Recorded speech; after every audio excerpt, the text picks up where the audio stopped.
I was trapped inside my own body listening to the rhythmic beeping of my life support machine when my own sister signed my death warrant.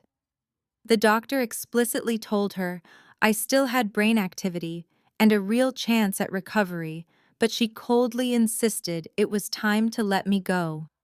She wanted my assets more than she wanted me alive.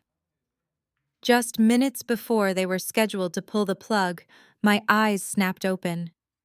I grabbed the doctor by his collar and whispered one sentence that made the blood drain completely from his face. My name is Nia, and I am 32 years old. Before I tell you exactly what I said to that doctor, let me know where you are watching from in the comments below. If you have ever survived a betrayal by the very people who were supposed to protect you, hit the like button and subscribe.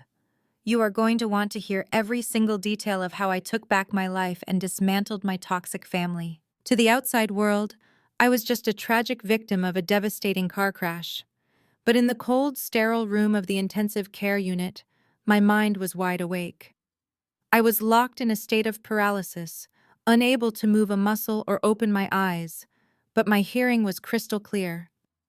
I could smell the sharp scent of rubbing alcohol and hear the squeak of rubber soles on the linoleum floor.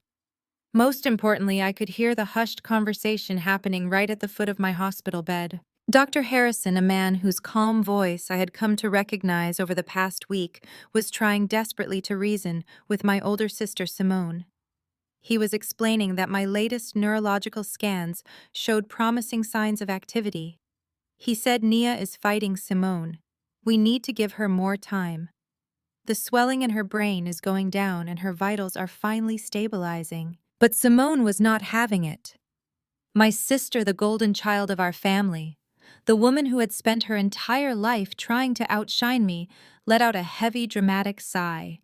It was the exact same fake sigh she used at Sunday service when she wanted the congregation to think she was carrying a heavy spiritual burden.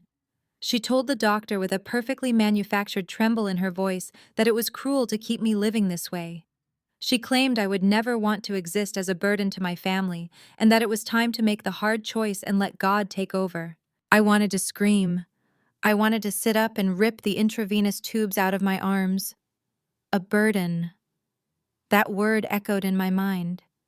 That was rich, coming from her. I had spent the last decade working myself into the ground to build a highly successful luxury boutique hotel chain in Atlanta from scratch.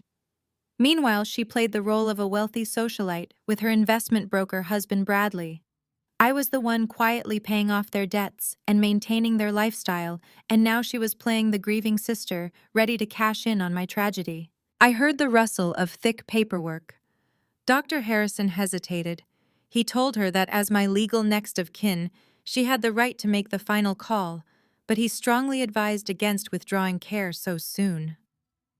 Simone did not even pause to think about it. I heard the sharp, distinct scratch of a pen against paper. She was signing the medical consent forms to withdraw life support. She was officially pulling the plug on her own sister. She calmly instructed the doctor to give the family a few hours to gather and say their final goodbyes before turning off the machines. Then I heard her designer heels clicking out of the room as fast as she could walk. She did not even bother to touch my hand or say goodbye. The moment the heavy hospital door clicked shut, sheer panic flooded my veins. Adrenaline pumped through my system. I had to wake up. I channeled every single ounce of willpower I possessed, focusing entirely on my right hand. The machines surrounding me began to beep faster and louder, sensing the sudden spike in my heart rate and internal struggle. Dr. Harrison quickly walked over to check my monitors. As he leaned in close to adjust a wire on my chest, my eyelids fluttered violently and finally snapped open. The bright fluorescent lights blinded me for a second, but I pushed through the searing pain. Before he could even call out in shock, I raised my heavy right hand and tightly grabbed the fabric of his blue scrubs. I pulled him down toward my face. My throat felt like sandpaper from the breathing tube they had recently removed, but I forced the words out clear, steady, and filled with absolute venom. I told him to hold on to those papers she just signed, because that is concrete proof of attempted murder. Dr. Harrison froze, completely paralyzed by my grip and my words. I took another painful breath, refusing to let go of his shirt, and kept going. I told him I transferred my medical power of attorney to my private lawyer last week. She has absolutely no legal right to touch my machines or make decisions for me. And doctor, you need to run a full toxicology screen on my blood right now, because the toxin in my system was injected by her white husband Bradley just hours before my car crashed. The doctor stared at me in absolute horror. The color completely drained from his face, leaving him as pale as the hospital sheets I was lying on. He looked down at the signed withdrawal forms trembling in his hand, and then back into my wide-awake eyes, finally realizing that the grieving sister act he just witnessed was a meticulously planned cover for a cold-blooded execution. Dr. Harrison stumbled backward and slammed his hand onto the emergency call button on the wall. The intercom crackled loudly as he frantically demanded hospital security report to the intensive care unit immediately. But before the dispatcher could even confirm his request, the heavy double doors swung open. Simone burst into the room with her face buried in her hands, producing loud, dramatic sobs that echoed off the sterile walls.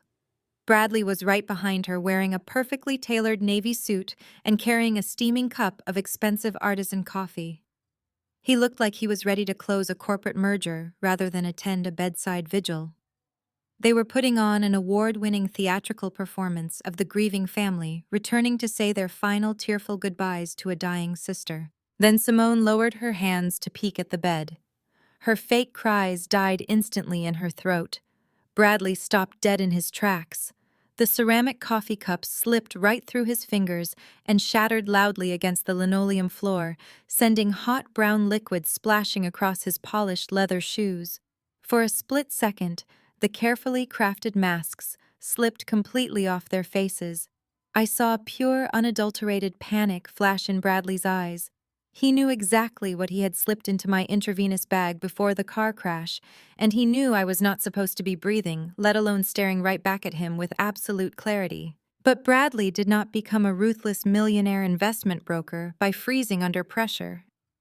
Within seconds, his shock morphed into an aggressive, commanding authority. He stepped right over the spilled coffee and marched straight up to Dr. Harrison, puffing out his chest to maximize his physical presence. He did not ask what was going on or check on my condition. He immediately dictated the narrative. He pointed a stiff finger at my face and told the doctor that my sudden awakening was clearly a frantic post-traumatic brain spasm. He confidently used medical jargon he had probably researched to cover his tracks, claiming I was experiencing severe paranoia and violent hallucinations as a result of my massive head trauma. Dr. Harrison tried to stand his ground.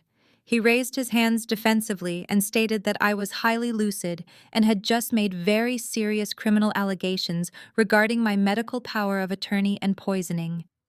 That was the exact moment Bradley weaponized his privilege. He stepped uncomfortably close to the doctor, towering over him and pushing him back toward the medical monitors. He lowered his voice into a dangerous, threatening register that demanded absolute submission. He calmly reminded Dr. Harrison that his investment firm had just brokered a $2 million donation to the new pediatric wing of this very hospital. He threatened to call the hospital board of directors right that second and have the doctor stripped of his medical license for indulging the wild delusions of a severely brain-damaged patient instead of administering proper sedative care. He demanded I be heavily medicated immediately to prevent further psychological trauma to my fragile brain. Simone saw the doctor hesitate under the weight of her husband's financial threats, and she instantly took her cue. She marched to the side of my bed, her face twisted with a vicious, ugly rage that only I was positioned to see. She leaned down so her face was mere inches from mine. I could smell her expensive floral perfume mixed with the bitter, metallic scent of her deep-rooted jealousy. She raised her manicured hand and slapped me hard across the face. The sharp crack of her palm against my cheek echoed like a gunshot through the quiet room. My skin burned instantly, but I refused to flinch. I just stared into her dark eyes, reading the absolute hatred she held for me. Simone quickly spun around to face the shocked doctor, acting like a deeply distressed sister who had simply reached her breaking point. She cried out that I was completely out of my mind and causing a scene that was embarrassing the entire family in our darkest hour. She yelled that I was always selfish, always trying to ruin everything, and now I was making my own tragic accident all about my desperate need for attention. She begged Dr. Harrison to sedate me before I hurt myself or caused my own heart to give out from the hysteria. I felt the stinging heat on my cheek and the heavy, agonizing fatigue pulling at my broken limbs. The heart monitor beside me began to beep rapidly, betraying my rising panic and giving them exactly the medical excuse they needed to drug me into oblivion. I realized in that terrifying claustrophobic moment that I was completely outmatched. I was physically broken, strapped to a hospital bed, and surrounded by two ruthless predators who had the immense wealth and the societal privilege to make any hospital administrator believe their lies over the word of an injured black woman. If I kept fighting them right then and there, Bradley would ensure I was pumped full of antipsychotics, and they would eventually find a way to finish the job under the unassailable guise of medical intervention. So I made the hardest choice I have ever had to make in my entire life. I swallowed my pride and I stopped fighting. I let the monitor beep frantically for a few more seconds to sell the illusion of a failing body, and then I intentionally relaxed every single muscle. I let my eyes roll back slightly before letting my heavy eyelids flutter shut. I went completely limp against the stiff mattress, mimicking a sudden loss of consciousness. The monitors gradually slowed down to a steady rhythmic pace. I heard Dr. Harrison push Bradley aside to urgently check my pulse, calling nervously for a nurse to prepare a mild sedative just to stabilize my vitals. I lay there in the artificial darkness, listening to my sister and her husband exhale in relief, thinking they had won the battle. I was trapped in the dark again, but this time I was no longer a helpless victim. I was a predator playing dead, safely hidden in the shadows, waiting patiently for the absolute perfect moment to strike. The heavy wooden door to my intensive care room flew open, hitting the wall with a loud thud that made the medical equipment rattle. Even with my eyes firmly shut, maintaining my charade of deep unconsciousness, I instantly recognized the overwhelming presence that had just entered. The sterile smell of the hospital was immediately masked by the heavy, suffocating scent of gardenia perfume mixed with the lingering aroma of church incense. Mama Joyce had arrived. She did not simply walk into a room, she announced her presence like a grand marshal at a parade, demanding that all attention shift entirely to her. I lay perfectly still, trapped in the artificial darkness behind my eyelids. A tiny, pathetic part of my heart, the part of me that was still a little girl seeking her mother's approval, waited for the frantic rush of footsteps to the side of my bed. I braced myself for the warmth of her hand grabbing mine. I waited for her to desperately ask the doctor if her youngest daughter was going to survive the night. Instead, the sharp, aggressive clacking of her sensible church heels bypassed my bed entirely. I heard the loud rustle of her stiff taffeta dress as she rushed straight past me and right into the waiting arms of my sister. Simone immediately dialed her theatrical performance up to the absolute maximum. She let out a loud, shaking gasp and collapsed against our mother, burying her face in Mama Joyce's shoulder. Simone began hyperventilating on command, sobbing about how deeply traumatizing it was to watch me thrash around in a medically induced nightmare. She cried that she could not bear to see me suffering, and that she was only trying to do what was best for my soul. Mama Joyce did not question a single word. She immediately began shushing Simone, stroking her hair, and speaking in that soft, sickeningly sweet tone she reserved exclusively for her golden child. She told Simone to hush now and wipe her tears. She praised Simone for being so incredibly brave and strong, carrying the heavy burden of this family tragedy on her delicate shoulders. Then my mother finally turned her attention toward my bed. But she did not speak with the profound relief of a parent whose child had miraculously awakened from a coma. She spoke with pure, unadulterated annoyance. She stood right at the foot of my bed and began loudly lecturing my supposedly unconscious body, as if I had intentionally orchestrated this entire car crash just to inconvenience her schedule. She complained bitterly that my little medical stunt had completely ruined her Woman of the Year honors ceremony at the First Baptist Church. She ranted about how she had been waiting 10 long years for Pastor Jenkins to present her with that engraved crystal plaque in front of the entire congregation. She had spent $500 on a custom imported hat just for the occasion. And right as the choir was finishing their hymn and they were calling her name to approach the altar, Bradley had to call and say, "I was throwing a violent tantrum in the intensive care unit." I listened to her voice echo off the cold walls, feeling a hollow emptiness expand in my chest. My mother was standing inches away from a daughter she was told might never wake up again, and her biggest grievance was a missed photo opportunity at church. But her twisted vanity was not even the worst part. Mama Joyce took a deep breath and continued her tirade, letting slip a piece of information that made my blood run absolutely cold. She crossed her arms and loudly huffed, telling my silent body that I always had to make everything about me. She said that while I was lying here resting comfortably in a luxury hospital bed, my sister was working herself to the bone, trying to clean up my financial messes. Then my mother proudly announced that Simone had even gone through the agonizing trouble of contacting my lawyers yesterday to transfer the deed of my Aspen cabin entirely into her own name. Mama Joyce praised Simone for taking the initiative to liquidate my real estate, just to ensure these outrageous hospital bills would be covered so that the family would not be publicly embarrassed by debt. She scolded me for putting so much unwarranted stress on Simone and Bradley, claiming they were sacrificing their own happiness to manage my estate.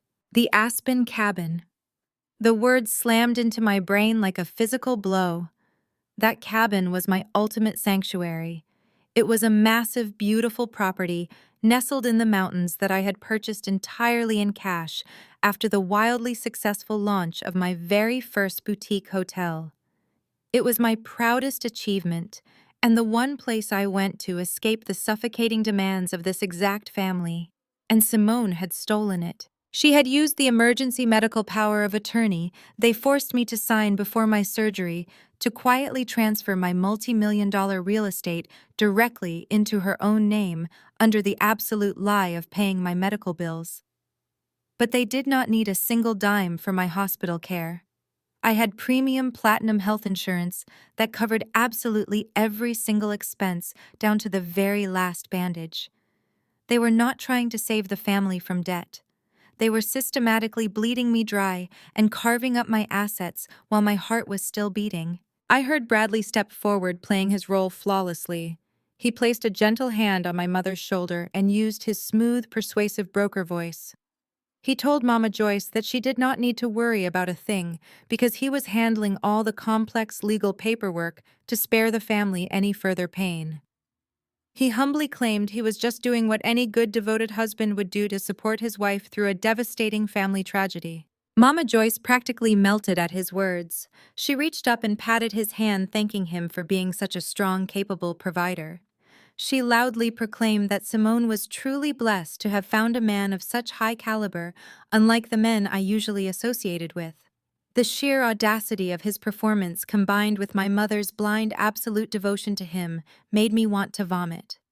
He was the man who had injected me with a lethal muscle relaxant to ensure my car would swerve off the highway, and my mother was praising him as the savior of our family. I lay there listening to the three of them bond over my impending demise.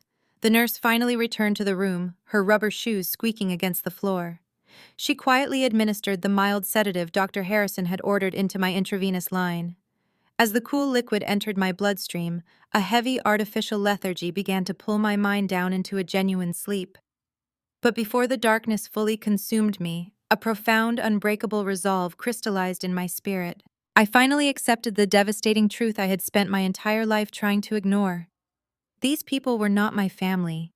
They were parasites. They were highly organized predators hiding behind church hats and tailored suits. And as the sedative dragged me under, I made a silent vow that when I finally woke up, I would not just take back my cabin and my company.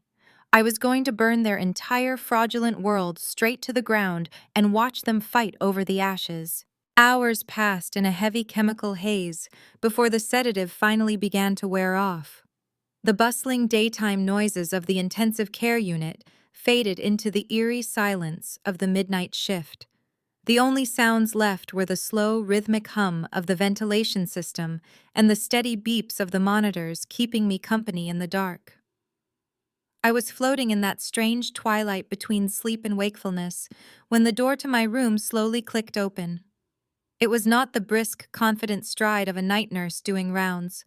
These footsteps were heavy, deliberate, and cautious. I kept my breathing perfectly even and my eyes firmly shut. A shadow fell over my face, blocking out the dim hallway light.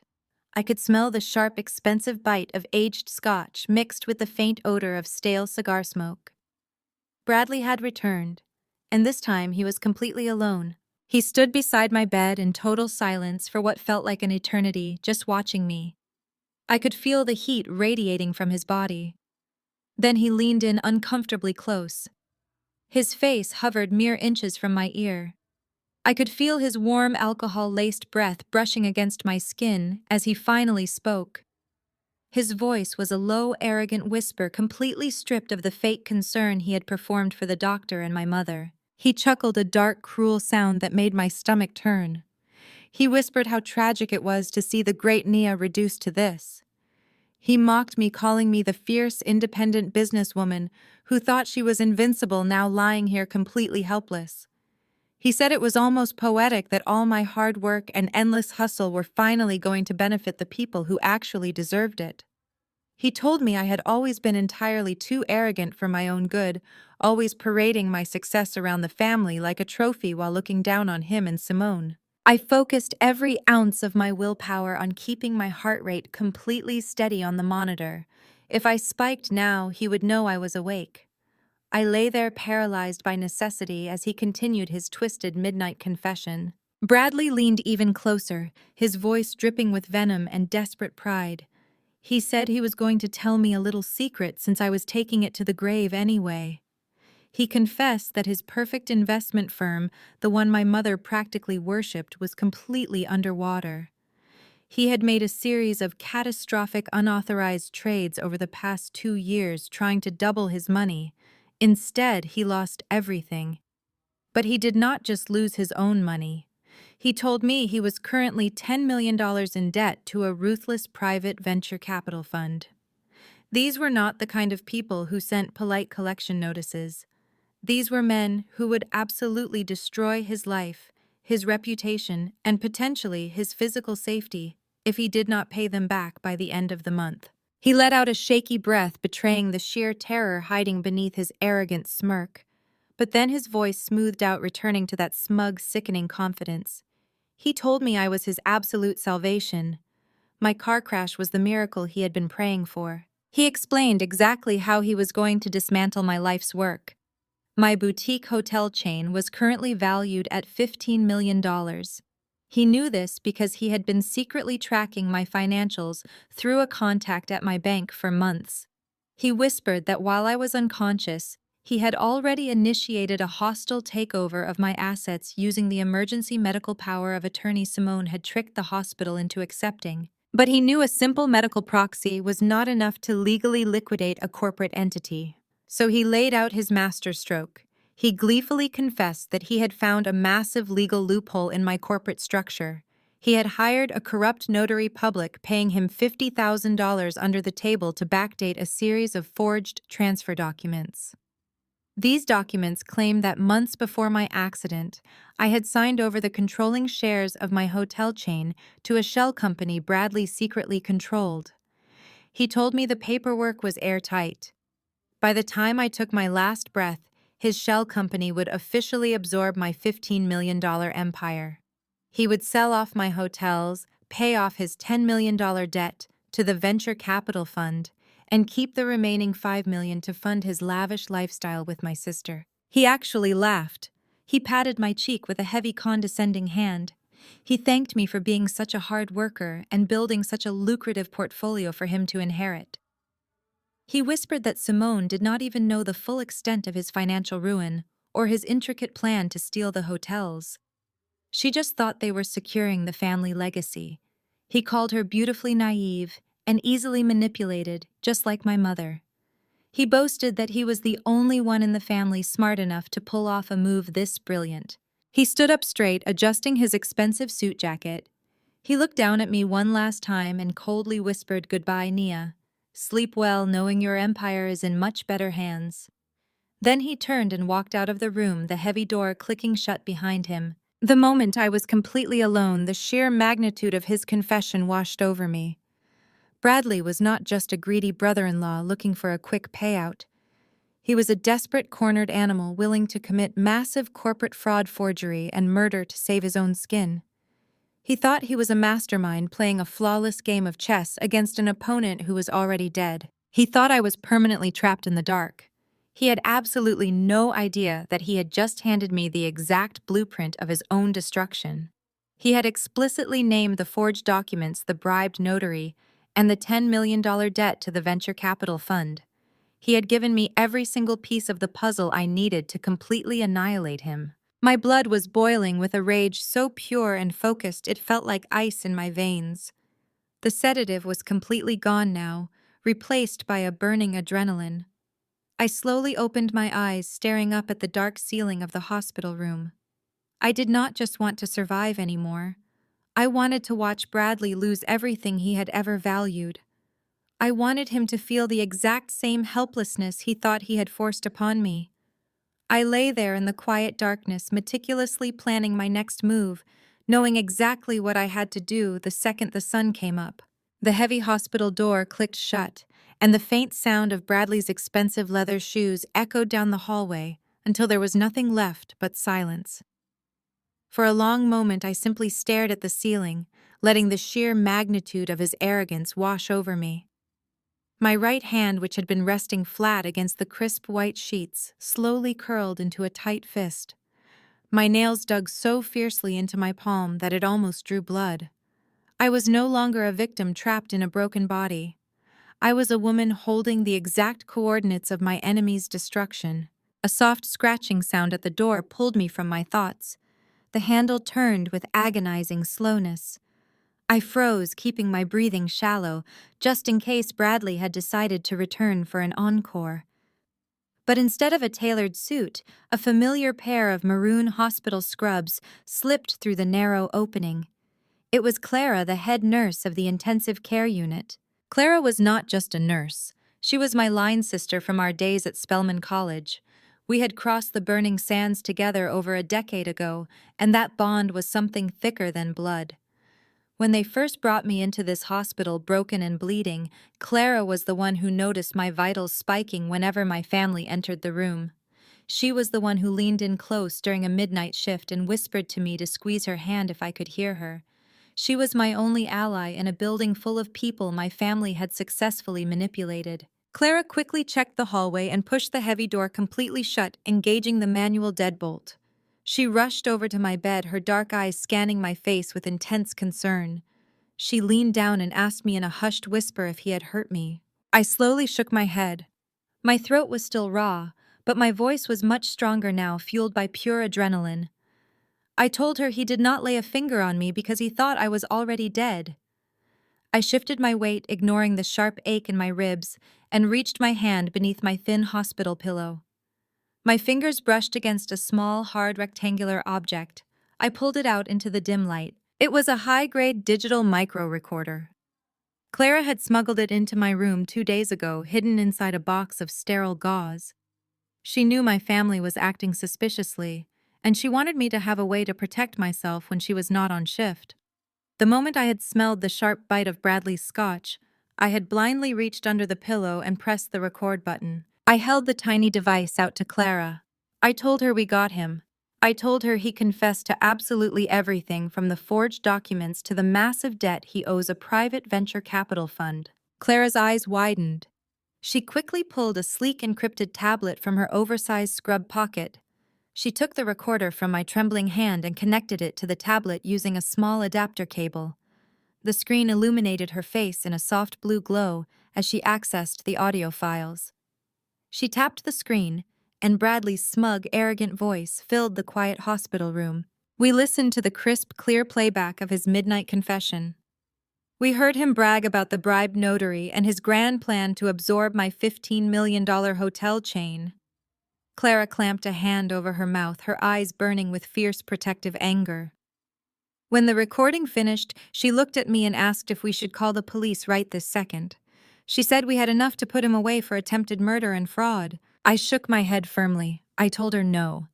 I explained that Bradley was a wealthy, connected white man in Atlanta with a team of expensive corporate defense attorneys on retainer. If we handed this recording to the local police right now, his lawyers would tie it up in court for years. They would argue the audio was obtained illegally in a private medical facility. They would claim he was just venting his financial stress to a comatose relative and never actually intended to act on it.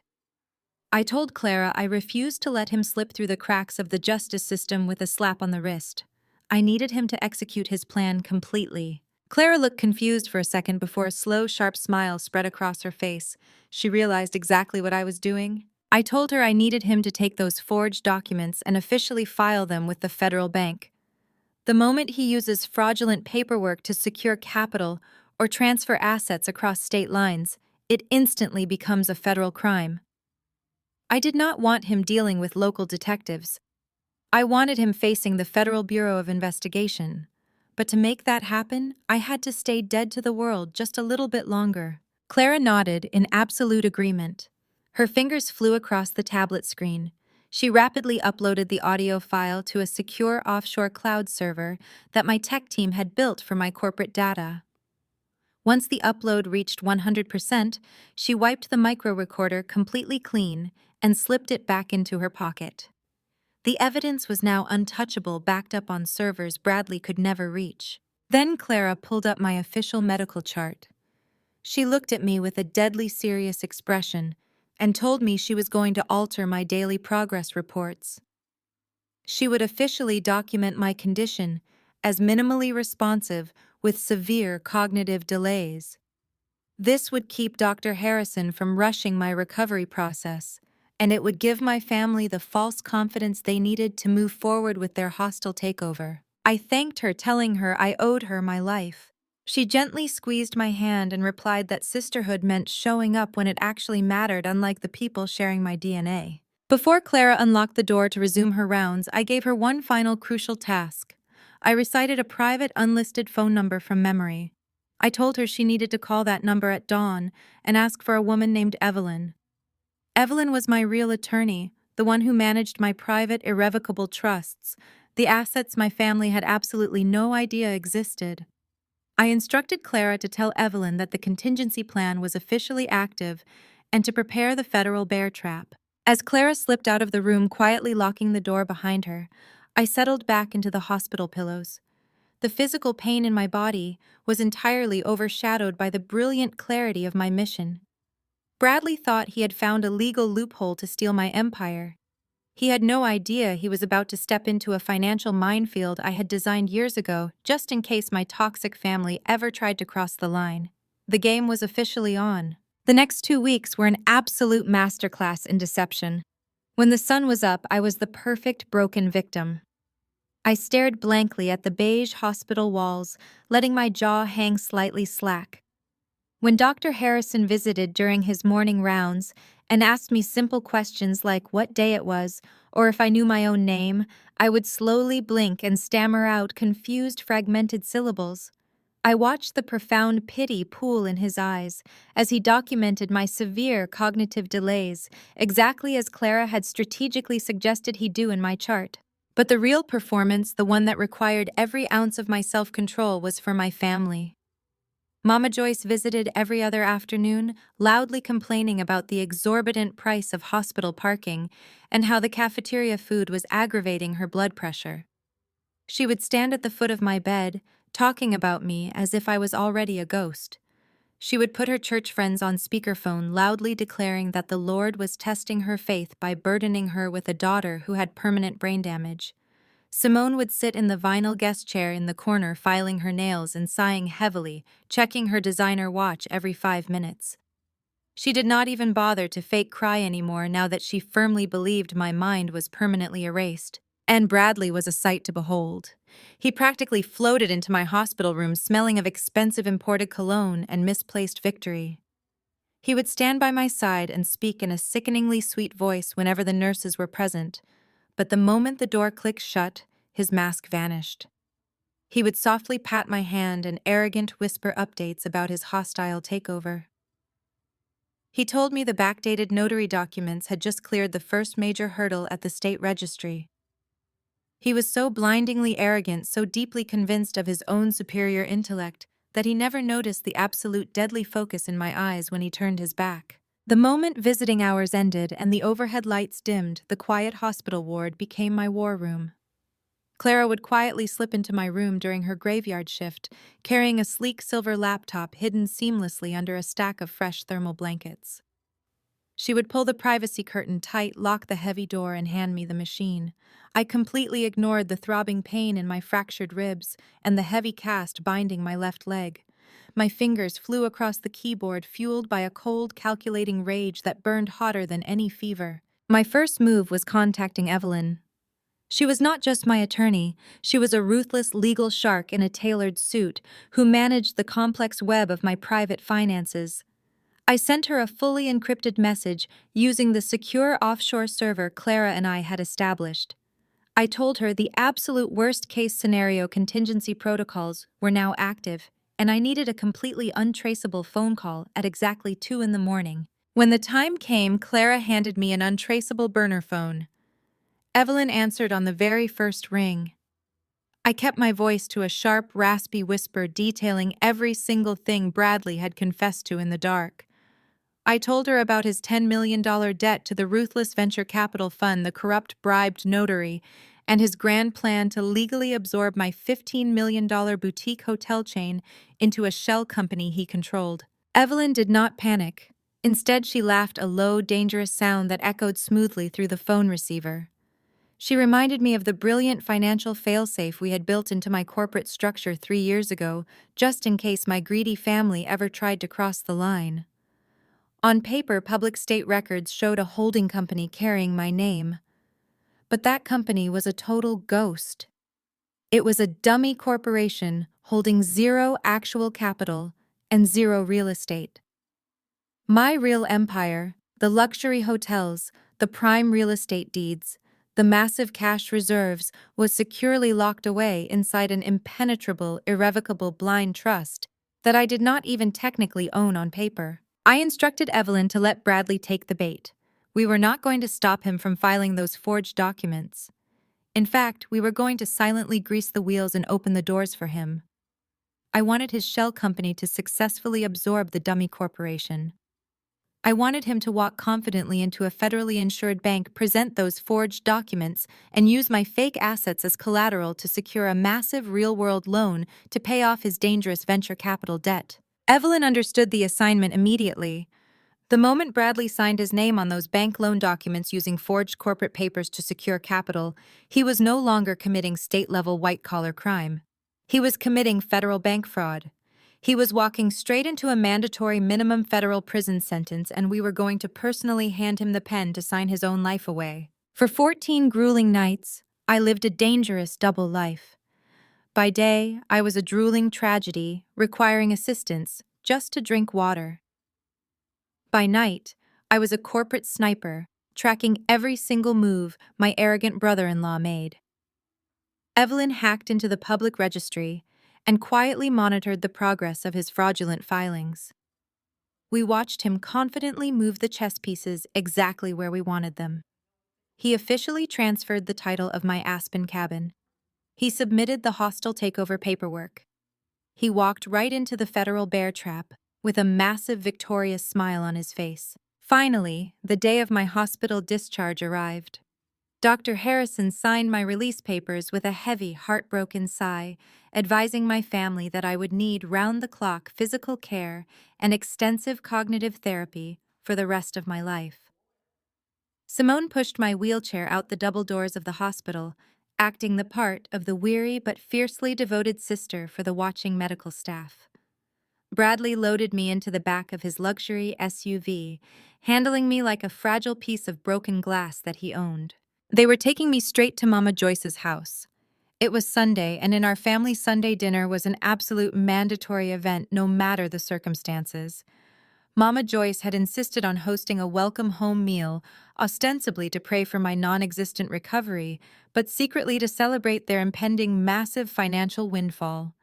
They had invited the extended family, the aunts and uncles and church elders who always blindly followed Mama Joyce's toxic lead. As Bradley drove us through the wealthy manicured suburbs of Atlanta, I leaned my head against the cool leather window, playing the part of the silent, heavily medicated invalid. I listened to Simone happily discussing her plans to remodel her kitchen with imported Italian marble, and Bradley bragging about a massive corporate business deal he was closing tomorrow. The smell of Mama Joyce's famous candied yams and fried chicken would soon fill the air, masking the stench of their betrayal. They thought they were bringing home a defeated, broken burden. They thought they had successfully stolen my life's work and my future. They had absolutely no idea they were chauffeuring their own executioner straight to the dinner table. When we arrived at Mama Joyce's house, Bradley did not even bother carrying me inside. He had one of my younger teenage cousins wheel my chair up the steep wooden ramp and push me straight into the dark, stuffy guest bedroom at the very back of the house. Simone trailed behind us, reeking of expensive perfume and fake concern. She casually tossed a thin, scratchy blanket over my lap and told me in a sickly sweet voice to take a nice long nap while the adults enjoyed their Sunday dinner. They shut the heavy wooden door firmly behind them, leaving me completely alone in the dark shadows of the room. That was their first massive mistake. They assumed I was completely paralyzed by my injuries and trapped in a shattered mind. But the heavy medical cast on my leg was actually a removable walking boot, provided by a highly sympathetic physical therapist that Clara had secretly connected me with at the hospital.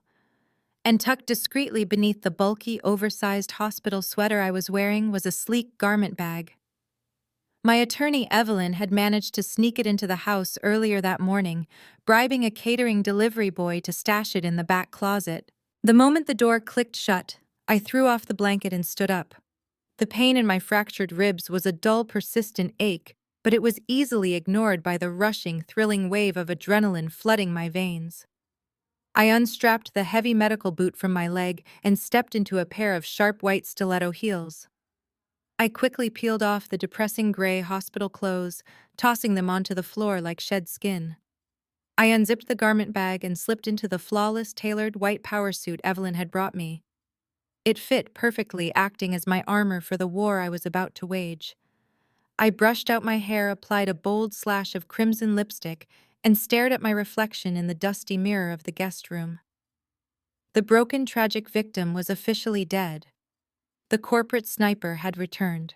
Down the hall, the dining room was alive with uproarious, joyous laughter. The clinking of expensive crystal glasses and heavy silver cutlery echoed through the large house. The rich smell of Mama Joyce's famous honey-baked ham, candied yams, and buttery cornbread filled the air, mocking the sheer toxicity of the people consuming it. I cracked the bedroom door open and walked silently down the plush-carpeted hallway, listening closely to the vile celebration unfolding in my mother's extravagant dining room. Mama Joyce was holding court at the head of the long, polished mahogany table, wearing a bright purple silk dress and her heaviest gold jewelry.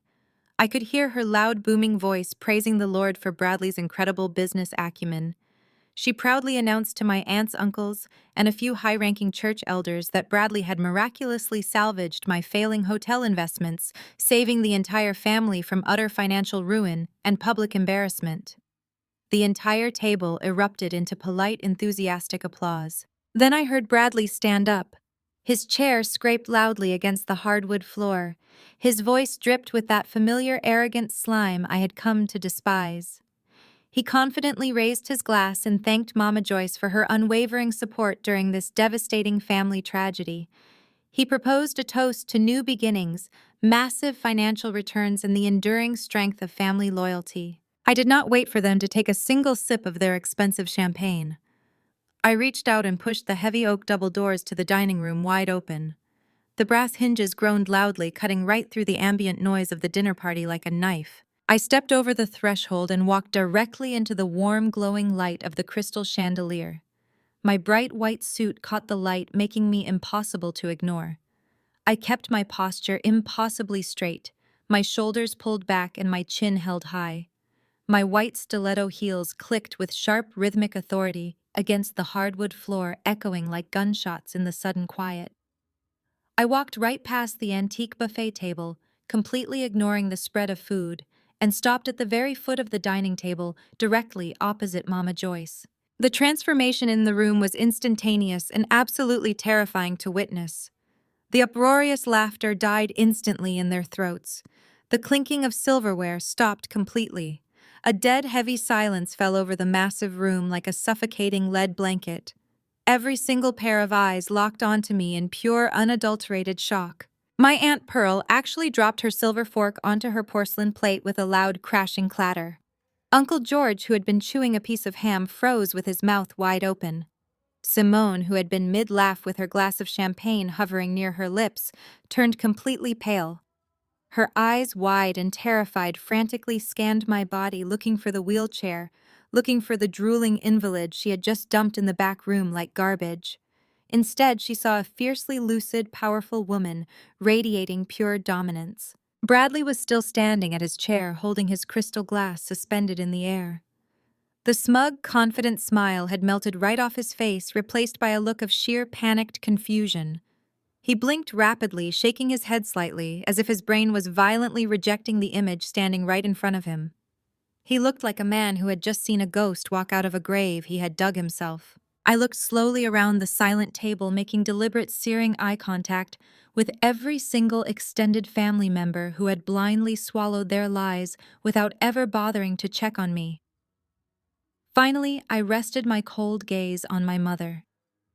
Mama Joyce sat completely frozen at the head of the table, her mouth slightly open, unable to form a single coherent word. The heavy gold cross resting on her chest seemed to mock the absolute lack of grace in her heart. I offered them all a slow, razor-sharp smile. I told them they should really wait for all the guests of honor to arrive before making such a heartfelt toast. My voice rang out clear, steady, and dripping with condescension. It carried absolutely zero traces of the cognitive delay I had faked for 2 grueling weeks. The sound of my normal, confident voice sent a visible shockwave around the table. Simone gasped loudly, clutching the edge of the mahogany table so hard her knuckles turned white. She stammered frantically, asking how I was standing and demanding to know what in the world was going on. She looked desperately from me to Bradley, hoping her brilliant husband had some rational explanation for why the woman they were supposed to be financially burying was standing in front of them, looking like a multi-million-dollar CEO. Bradley slowly lowered his glass to the table, his hand trembling slightly. He tried to summon his commanding, authoritative broker voice, but it cracked pathetically. He pointed a shaking finger at me and ordered me to sit down immediately, claiming I was having a severe manic episode induced by my brain trauma. He looked frantically at Uncle George, telling him to call an ambulance because I was clearly a danger to myself and needed to be sedated. I laughed. It was a cold, harsh sound that made the surrounding family members visibly flinch and pull back in their chairs. I took a slow, deliberate step toward Bradley, closing the distance between us along the side of the table. I looked him dead in the eyes and told him the only episode happening here was the series finale of his pathetic little corporate charade. I turned to address the entire room, projecting my voice so every single church elder and gossiping aunt could hear the absolute truth. I told them I was not brain damaged. I was not paralyzed, and I was absolutely not the helpless, tragic victim they had banked their entire financial future on. I reached into the inside pocket of my tailored white jacket and pulled out a thick, sealed manila folder that Evelyn had prepared for me. I held it up high, letting it catch the light of the chandelier. I told them the dinner party was officially over and the reckoning had just begun. For a fraction of a second, nobody moved. The air in the dining room was so thick with tension you could cut it with a butter knife.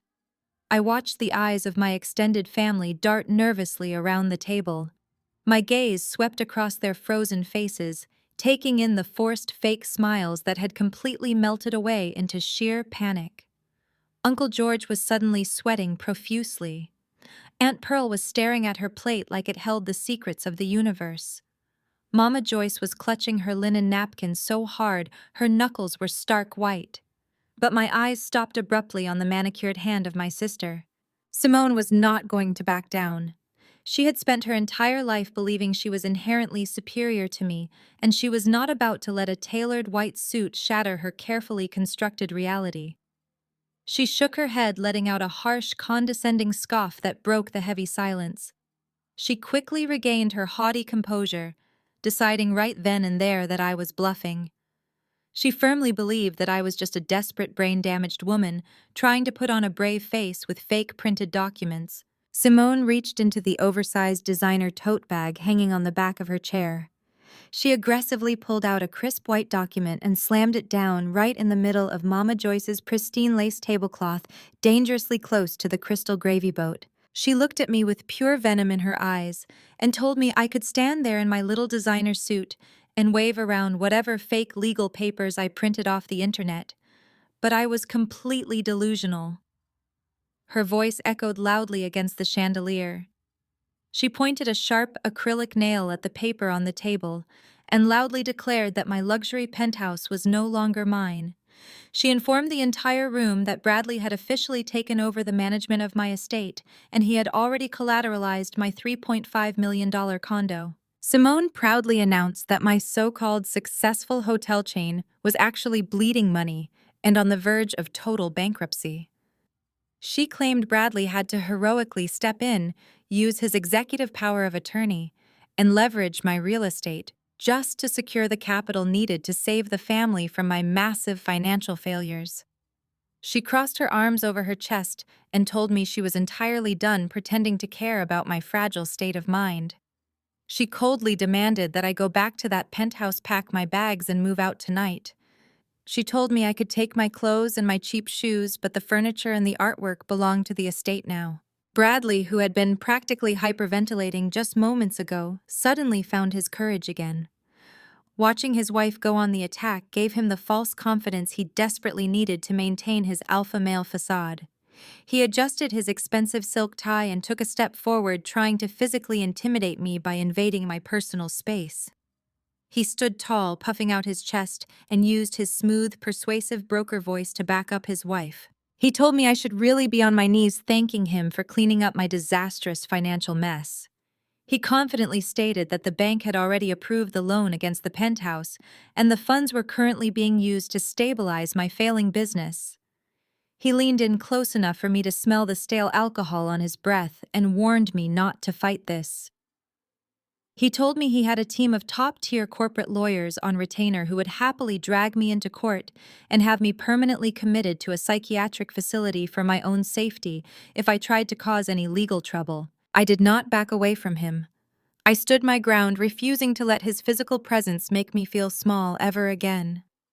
I looked past his shoulder right at my mother, waiting to see if she would finally step up and defend her own flesh and blood. I waited to see if Mama Joyce would object to her youngest daughter being thrown out onto the street just days after waking up from a coma. Instead, Mama Joyce let out a heavy, dramatic sigh. She looked at me with a profound, deeply insulting disappointment. She placed her hands flat on the table and told me to please stop this foolishness immediately. She scolded me for coming into her home and causing a scene at her dinner table on a Sunday of all days. She said her church friends would be absolutely appalled by my complete lack of gratitude. Mama Joyce looked me up and down, judging my crisp white suit as if it was a personal insult to her. She told me I was acting like a spoiled, ungrateful child. She said Simone and Bradley had sacrificed so much of their own time and energy to manage my affairs while I was incapacitated. She told me I had no right to burst in here demanding answers when Bradley was the man of the house, doing his absolute best to protect our family name from my reckless business decisions. She completely validated their theft right in front of the entire extended family. Then my mother delivered the final devastating blow.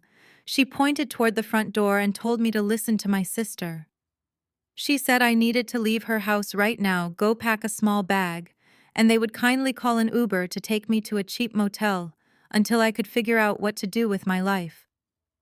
She actually told me I should consider it a blessing that they were giving me a few hours to collect my personal items, instead of having the building security throw me out onto the sidewalk immediately. The sheer audacity of their entitlement was breathtaking, They had orchestrated my near-fatal accident, forged legal documents, stolen my multi-million-dollar company, and now they were attempting to evict me from my own home while demanding my gratitude. Any other person might have completely broken down crying or screaming at the sheer injustice of it all. But I felt absolutely nothing but a cold, razor-sharp clarity. I slowly looked down at the document Simone had thrown onto the tablecloth. I did not even need to pick it up to know exactly what it was. It was the official notice of transfer and a certified bank statement from the federal lender Bradley had used to secure his fraudulent loan. It was the absolute, undeniable proof of his federal crime. He had actually brought the murder weapon straight to the dinner table and proudly displayed it for everyone to see. I looked back up at Simone, whose arms were still crossed in defiance. I looked at Bradley, who was smirking with arrogant victory. And I looked at Mama Joyce, who was waiting for me to lower my head and walk away in shame. I did not yell. I did not scream. I just smiled. A slow, genuine, chilling smile that made the smug satisfaction instantly drain from Bradley's face. I reached my hand out and rested my fingertips lightly on the crisp white eviction notice, completely ready to drop the bomb that would burn their entire world to ashes. My fingertips rested lightly on the crisp white paper, but I did not pick it up. I did not even bother to read the fine print. Instead, I slowly pushed it back across the lace tablecloth toward Simone, leaving a faint smudge on the pristine surface. I kept my posture perfectly straight and my voice absolutely level, refusing to give them the satisfaction of seeing me sweat. I told Simone she could keep her little printout because it was completely useless to me. Simone rolled her eyes and crossed her arms again, preparing to launch into another loud tirade about my supposed delusion. But I cut her off before she could even draw a breath. I turned my attention entirely to Bradley, who was watching my every move with the hyper-vigilant stare of a cornered predator trying to calculate his escape route. He was desperately trying to maintain his confident posture, but I could see a tiny bead of sweat forming right at his temple. I looked him dead in the eyes and asked him if he really thought I was that stupid. I asked him if he honestly believed that a black woman who built a $15 million empire from absolute scratch in a highly competitive city like Atlanta would leave her entire life's work completely unprotected. I told him I knew exactly what kind of greedy, entitled vultures were always circling my success, waiting for a moment of weakness to swoop in and pick my bones clean. I just never expected those vultures to be sitting down for Sunday dinner at my own mother's dining room table. A collective gasp rippled through the extended family. Aunt Pearl clutched her pearls, and Uncle George shifted uncomfortably in his seat. But I ignored them all. I reached into the sleek leather designer bag hanging from my shoulder and pulled out a thick, bound legal document. It was sealed with a heavy red wax stamp, representing the highest level of corporate authentication. I dropped it onto the table right on top of Simone's printed eviction notice.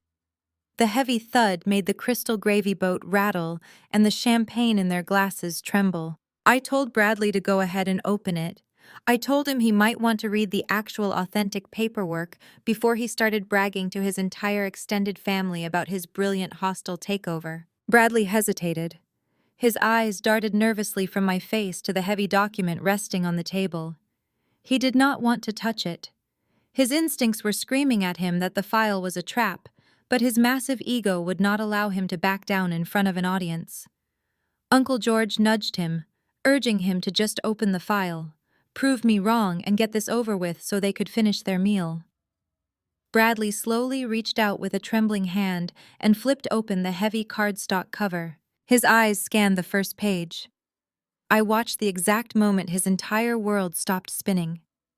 The smug, vibrant color completely vanished from his face, leaving behind an ashen, sickly gray.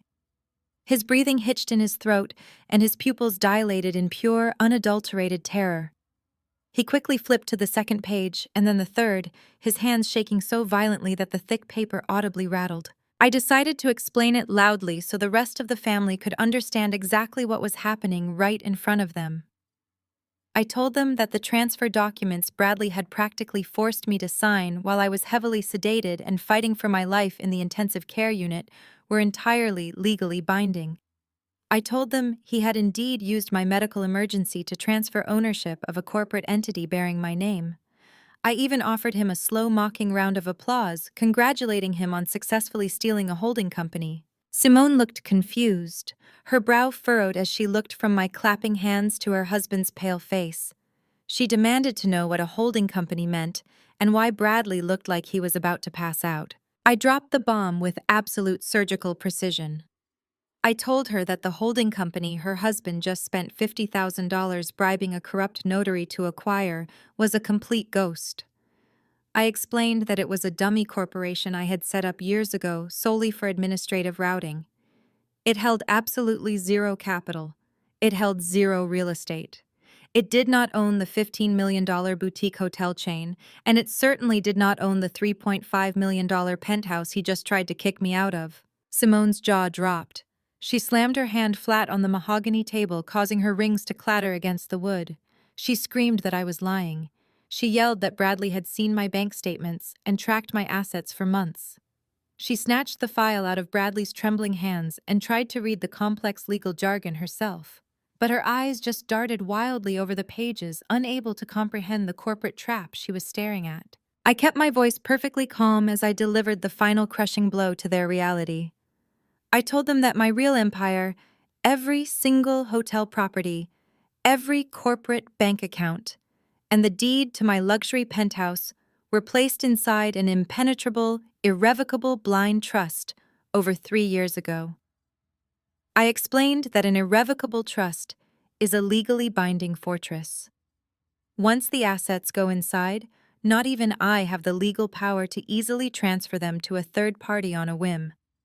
The assets belong solely to the trust, and the trust is managed by an aggressive independent legal board that Bradley has absolutely no access to. I leaned forward, resting my hands firmly on the table, asserting my total dominance over the room. I told Bradley that the papers he made me sign, the ones he was so incredibly proud of, merely gave his shell company control of an empty box. I told him he had stolen a name on a piece of paper and nothing else. The silence in the dining room was deafening. The only sound was the ticking of the antique grandfather clock in the hallway. Mama Joyce looked frantically between me and Bradley, waiting for him to laugh and tell everyone I was making this all up. She desperately wanted her golden son-in-law to assert his dominance and put me back in my place. But Bradley could not speak. He was staring blindly at the red wax seal on the document, gasping for air like a fish out of water. The reality of his situation was crashing down on him with the weight of a freight train. He had not just failed to steal my money. He had taken those forged documents, those empty, worthless papers, and presented them to a major federal bank. He had proudly claimed he owned $15 million in luxury real estate and used that completely fabricated collateral to secure a massive loan to pay off his dangerous venture capital debt. He had offered up empty air to the federal government in exchange for millions of dollars in cold, hard cash. Simone dropped the file back onto the table as if it had physically burned her. She looked at me with wide, terrified eyes, finally realizing that the woman standing before her was not a broken victim playing dress-up. I was the architect of their total destruction. I had let them walk right through the front door of my trap, and I had quietly locked it right behind them. I smiled again, looking directly at my mother, whose face was frozen in absolute horror. I asked her if she still wanted to call me an Uber, or if I should just stay for dessert. I told her it would be a shame to miss the final course, considering this was going to be the last Sunday dinner this family would ever share outside of a federal visitation room. I looked down at Bradley, who was now physically shrinking in his expensive mahogany chair. He was no longer the imposing, wealthy investment broker who had stood over my hospital bed and whispered vile threats into my ear in the dead of night. He was a terrified little boy, caught in a lie of catastrophic proportions. I stood tall, letting the crisp tailoring of my white suit serve as a stark contrast to his rapidly unraveling composure. I leaned in slightly, making sure every single word I said next was carved permanently into his memory. I asked him if he knew the exact legal definition of federal bank fraud. I did not wait for his answer. I told him that when a person intentionally uses forged corporate documents and non-existent collateral to secure a multi-million-dollar loan from an institution insured by the federal government, they have crossed a very specific line. I explained that this was no longer a civil dispute over a family inheritance or a simple misunderstanding between relatives. It was a Class C felony. Bradley opened his mouth to speak, but only a pathetic wheezing sound came out. His chest was heaving under his silk shirt as his brain scrambled to comprehend the massive legal bear trap closing around his ankles. I kept pushing, driving the nail completely through his coffin. I told him the bank did not just give him that money based on his charming smile and white privilege. They wired millions of dollars across state lines into his failing brokerage firm based entirely on the fraudulent paperwork he had signed under penalty of perjury. And the moment that wire transfer cleared, he added federal wire fraud to his rapidly growing list of federal indictments. Simone finally snapped out of her paralyzed shock. She lunged forward, grabbing Bradley by the lapels of his tailored jacket. She shook him frantically, screaming at him to say something to tell everyone I was lying. She demanded to know if he had actually taken a loan against a fake company and put their entire livelihood at risk. Bradley could not even look at her. He just stared blankly at the red wax seal on my trust document, his mouth opening and closing in silent, absolute despair. Seeing her golden son-in-law completely crumble finally broke Mama Joyce out of her trance. She stood up so fast, her heavy wooden chair tipped backward and crashed loudly onto the hardwood floor. She pointed a shaking manicured finger at me and yelled that I was a wicked, vindictive child. She commanded me to call my lawyers right this second and undo whatever demonic trap I had set for my sister's husband. She screamed that family protects family and that God would severely punish me for trying to destroy my own flesh and blood over a simple misunderstanding about a hotel chain. I turned my head and locked eyes with my mother. I felt no anger toward her anymore. I only felt a cold, hollow pity. I told her that family does indeed protect family, which is exactly why I was protecting myself from the absolute parasites sitting in this room. I reminded her that her precious son-in-law did not just try to steal my money. I raised my voice so the entire room could hear the darkest truth of all. I told them Bradley slipped a lethal muscle relaxant into my intravenous drip before I left the hospital parking lot, causing the car crash that nearly snapped my spine in half. I told her he tried to murder me, and she sat at the foot of my hospital bed and thanked him for being the savior of our family. The entire dining room erupted into sheer chaos. Aunt Pearl began crying loudly, burying her face in her linen napkin. Uncle George grabbed his chest, looking like he was about to have a heart attack right onto the honey-baked ham. Simone let go of Bradley's jacket and backed away from him, stumbling into the antique buffet table. She covered her mouth with both hands, shaking her head in violent, aggressive denial as the reality of her husband's murderous actions washed over her. Bradley finally found his voice. It was a high-pitched, desperate whine that completely stripped him of any remaining dignity. He grabbed the edge of the table and begged me to stop. He said we could fix this right now, quietly and discreetly. He promised to transfer the money back to the bank first thing Monday morning. He frantically swore he would sign whatever papers I wanted, give me his own personal assets, and walk away from my company forever. He begged me to just keep this in the family and not involve the authorities, because a federal charge would completely ruin his pristine reputation in the Atlanta financial sector. I looked down at him, feeling the absolute supreme power of my position. I smiled a cold, ruthless smile and told him it was far too late for closed-door negotiations. I explained that I did not come here today to threaten him or to force him to return what he stole. I came here to deliver his receipt. I told him I had already forwarded the pristine audio recording of his midnight hospital confession, along with the forged transfer documents, the bribed notary signature, and the bank loan statements directly to the regional director of the Federal Bureau of Investigation. I had my attorney Evelyn personally hand-deliver the evidence to the White-Collar Crime Division at 9:00 yesterday morning. I told him they had been tracking his bank accounts for the last 24 hours, and they were very eager to ask him about his $10 million debt to an illegal venture capital fund. Bradley's eyes widened to the size of saucers. The last remaining drop of blood drained completely from his face, leaving him looking like a polished corpse. He slumped backward, his spine hitting the back of the mahogany dining chair with a heavy, dull thud. His arms fell limply to his sides, and he stared up at the crystal chandelier completely and utterly defeated. The arrogant predator had finally realized he was nothing but prey. Right on cue, the faint, piercing wail of police sirens broke through the quiet evening air of the affluent neighborhood.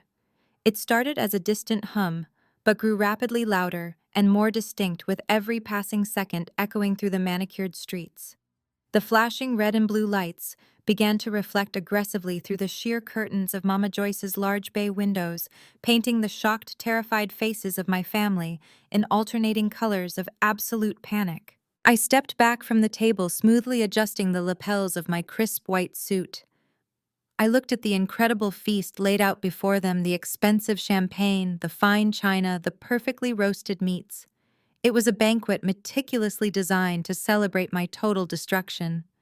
Now it was just the pathetic backdrop for their total ruin. The sound of heavy tires screeching to a halt in the driveway echoed loudly through the room, followed by the aggressive slamming of car doors.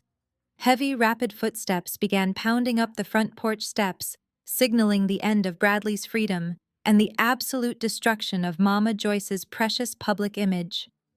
Every single neighbor on this affluent street was currently watching the federal government raid the home of the church's most highly decorated member. I looked at Mama Joyce, who was now openly weeping, clutching her gold cross necklace, as if it could somehow magically shield her from the consequences of her own toxic parenting.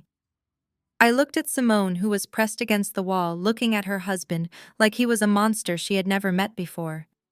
And finally, I looked down at Bradley one last time as he sat paralyzed in his chair, waiting for the heavy knock on the front door that would end his life as he knew it. I took a deep breath, inhaling the sweet, intoxicating scent of absolute victory. I told them all to stay right where they were because their guests of honor had finally arrived. Then I turned on my heels and walked toward the front hallway, ready to pull open the door and officially welcome the authorities into my mother's house. The heavy, authoritative pounding on the solid oak front door echoed through the silent hallway like the beating of a war drum. A booming voice from the porch ordered everyone inside to open the door immediately, identifying themselves as federal agents. The sheer reality of those words acted like a live wire dropped straight into a puddle of water right in the middle of Mama Joyce's pristine dining room. The fragile illusion of our perfect family shattered instantly into a million jagged pieces. Simone was the first one to crack. Her instinct for self-preservation kicked in, completely overriding any vows of marriage or loyalty she had ever sworn to Bradley. She took 3 rapid steps backward, physically distancing herself from the man she had proudly flaunted just 5 minutes earlier. She looked at his pale, sweating face, and her expression twisted into a mask of absolute disgust. She did not lower her voice.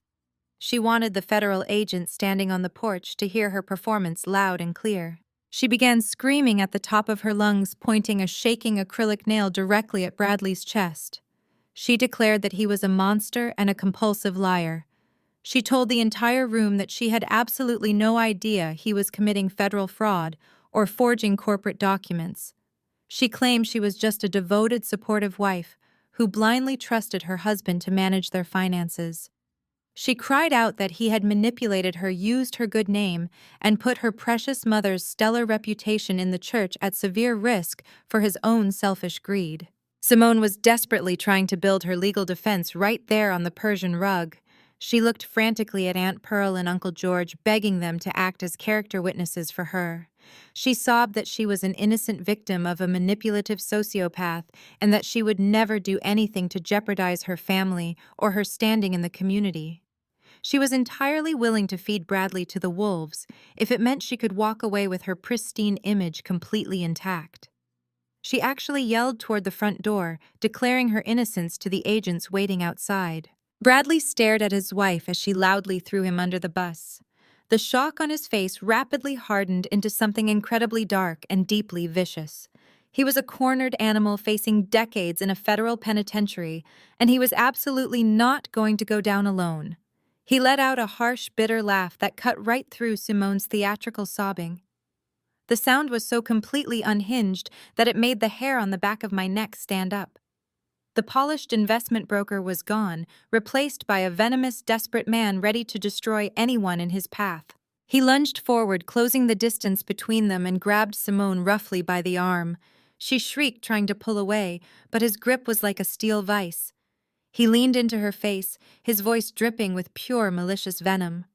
He told her she was the worst actress he had ever seen in his entire life.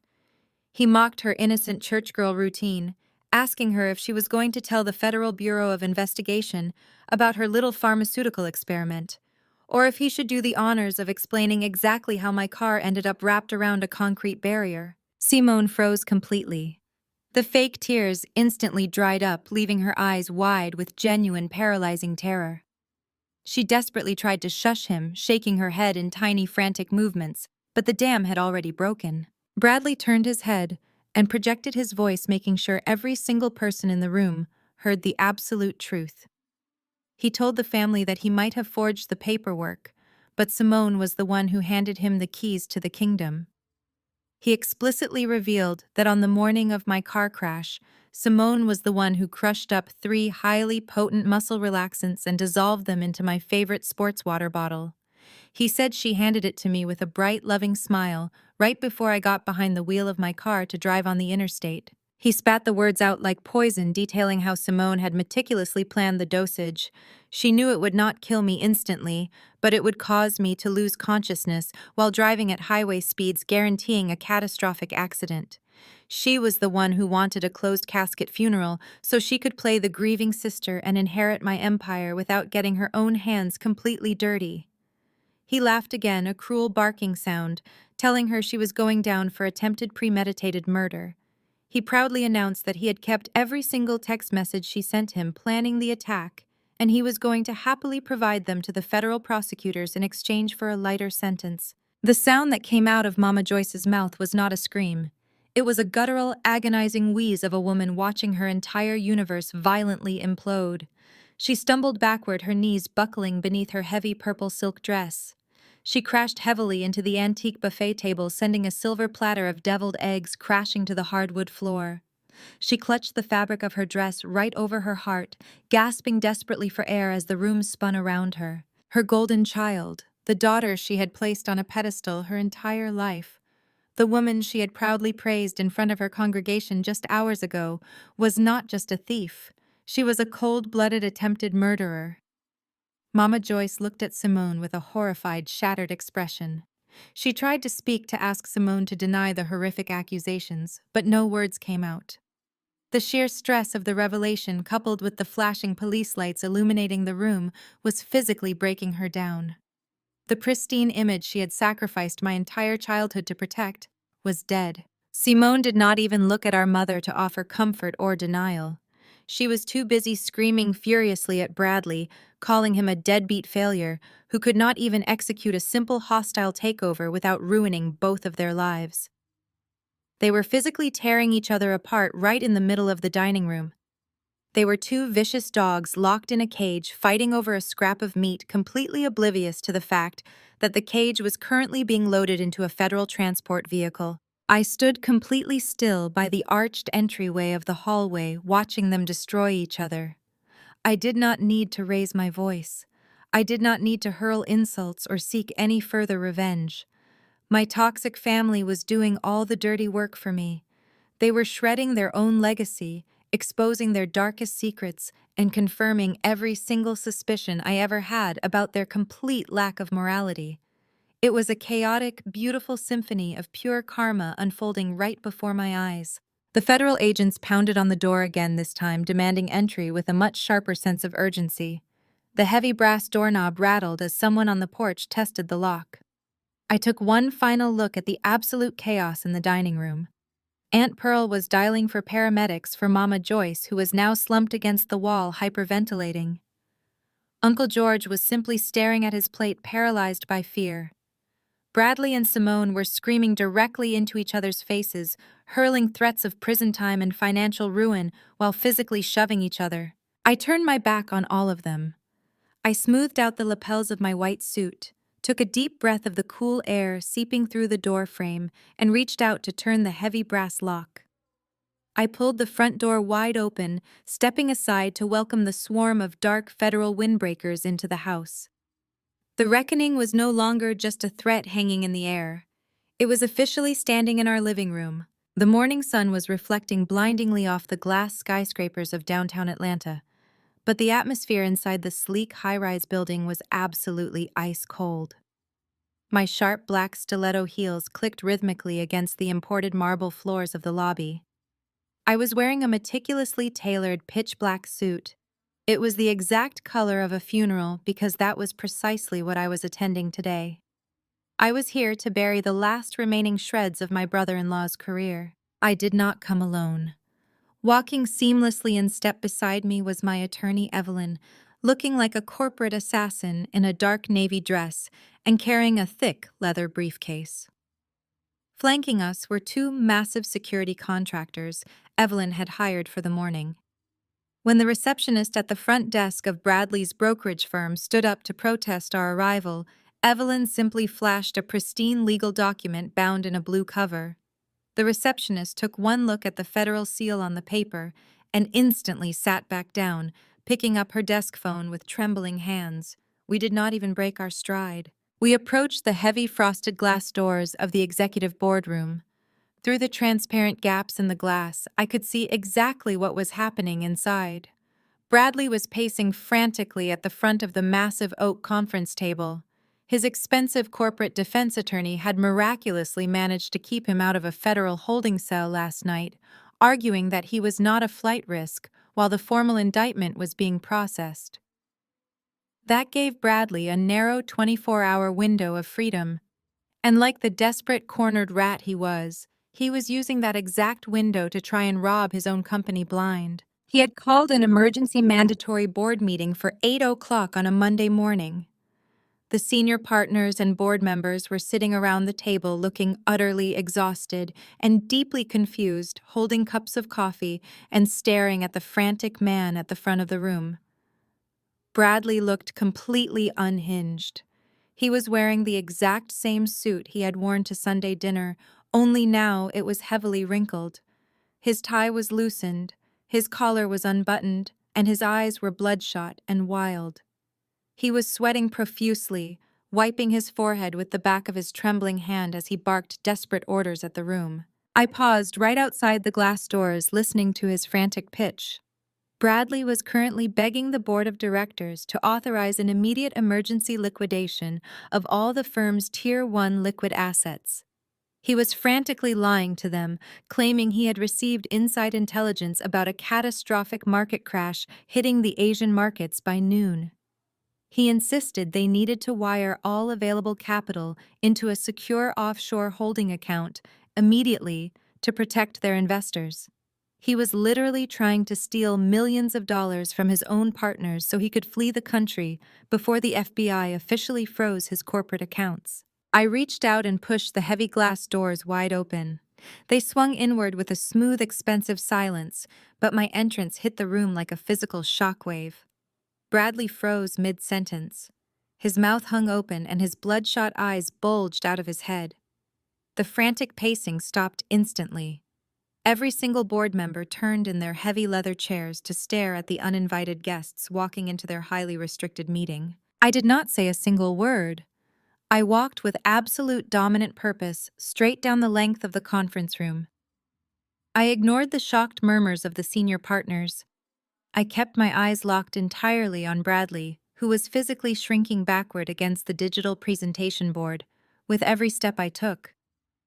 I reached the very head of the table, the seat of absolute power that Bradley usually occupied for himself.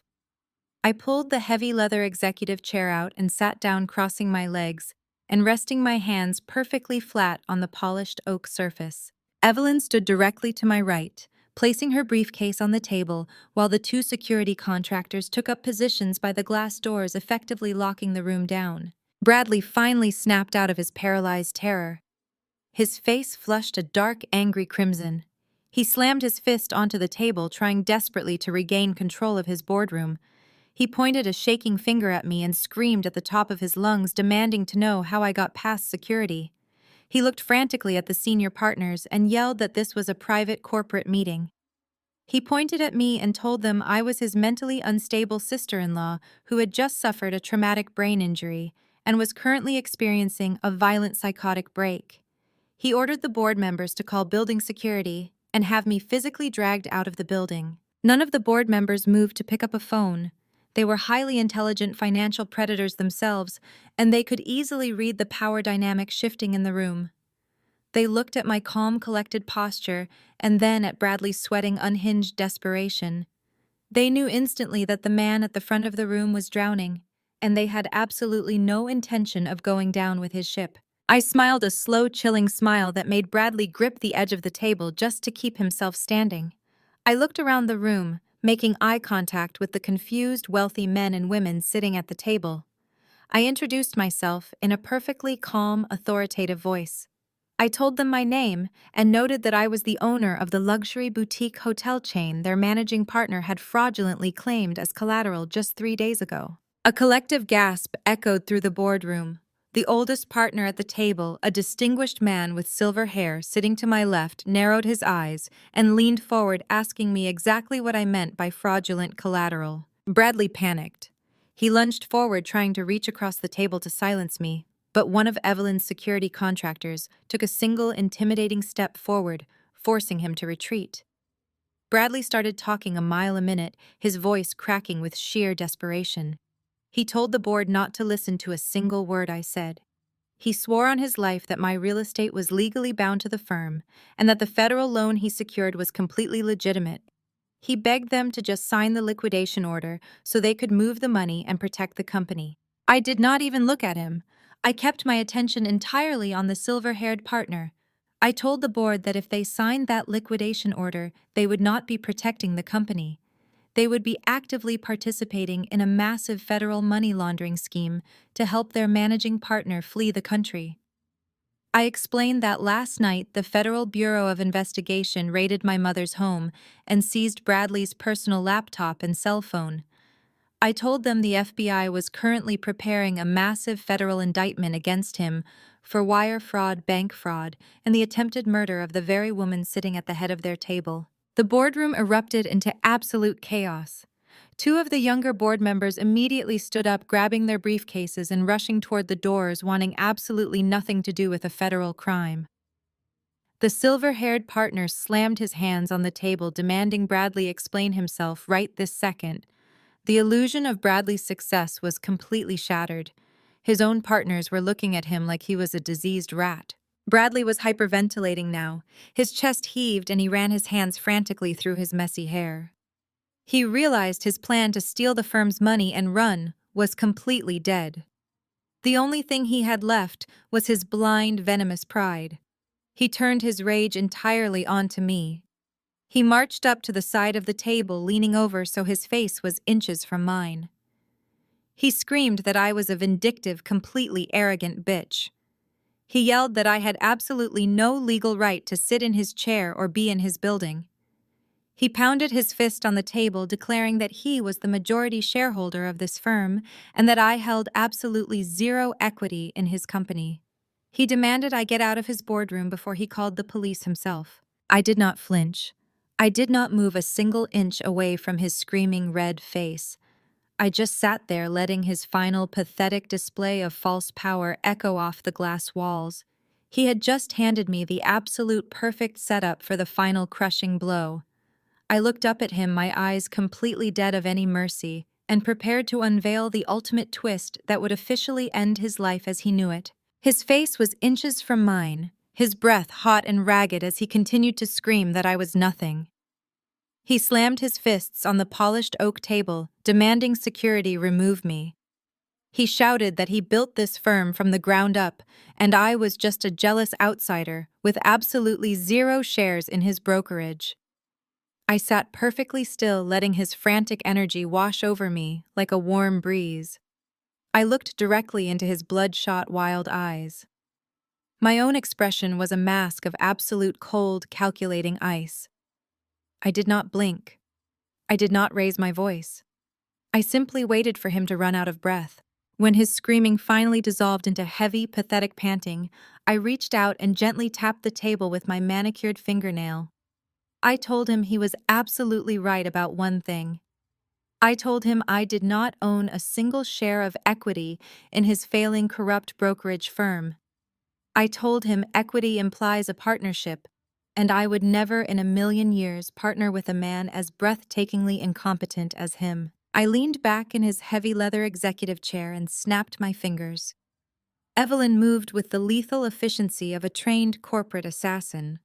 She opened her briefcase and pulled out a small black remote. She aimed it at the ceiling and pressed a single button.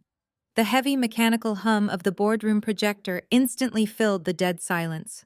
The massive motorized projection screen began to lower slowly, covering the glass wall right behind Bradley. Bradley spun around, staring at the blank white screen, as the projector warmed up, casting a bright rectangular light across his terrified face.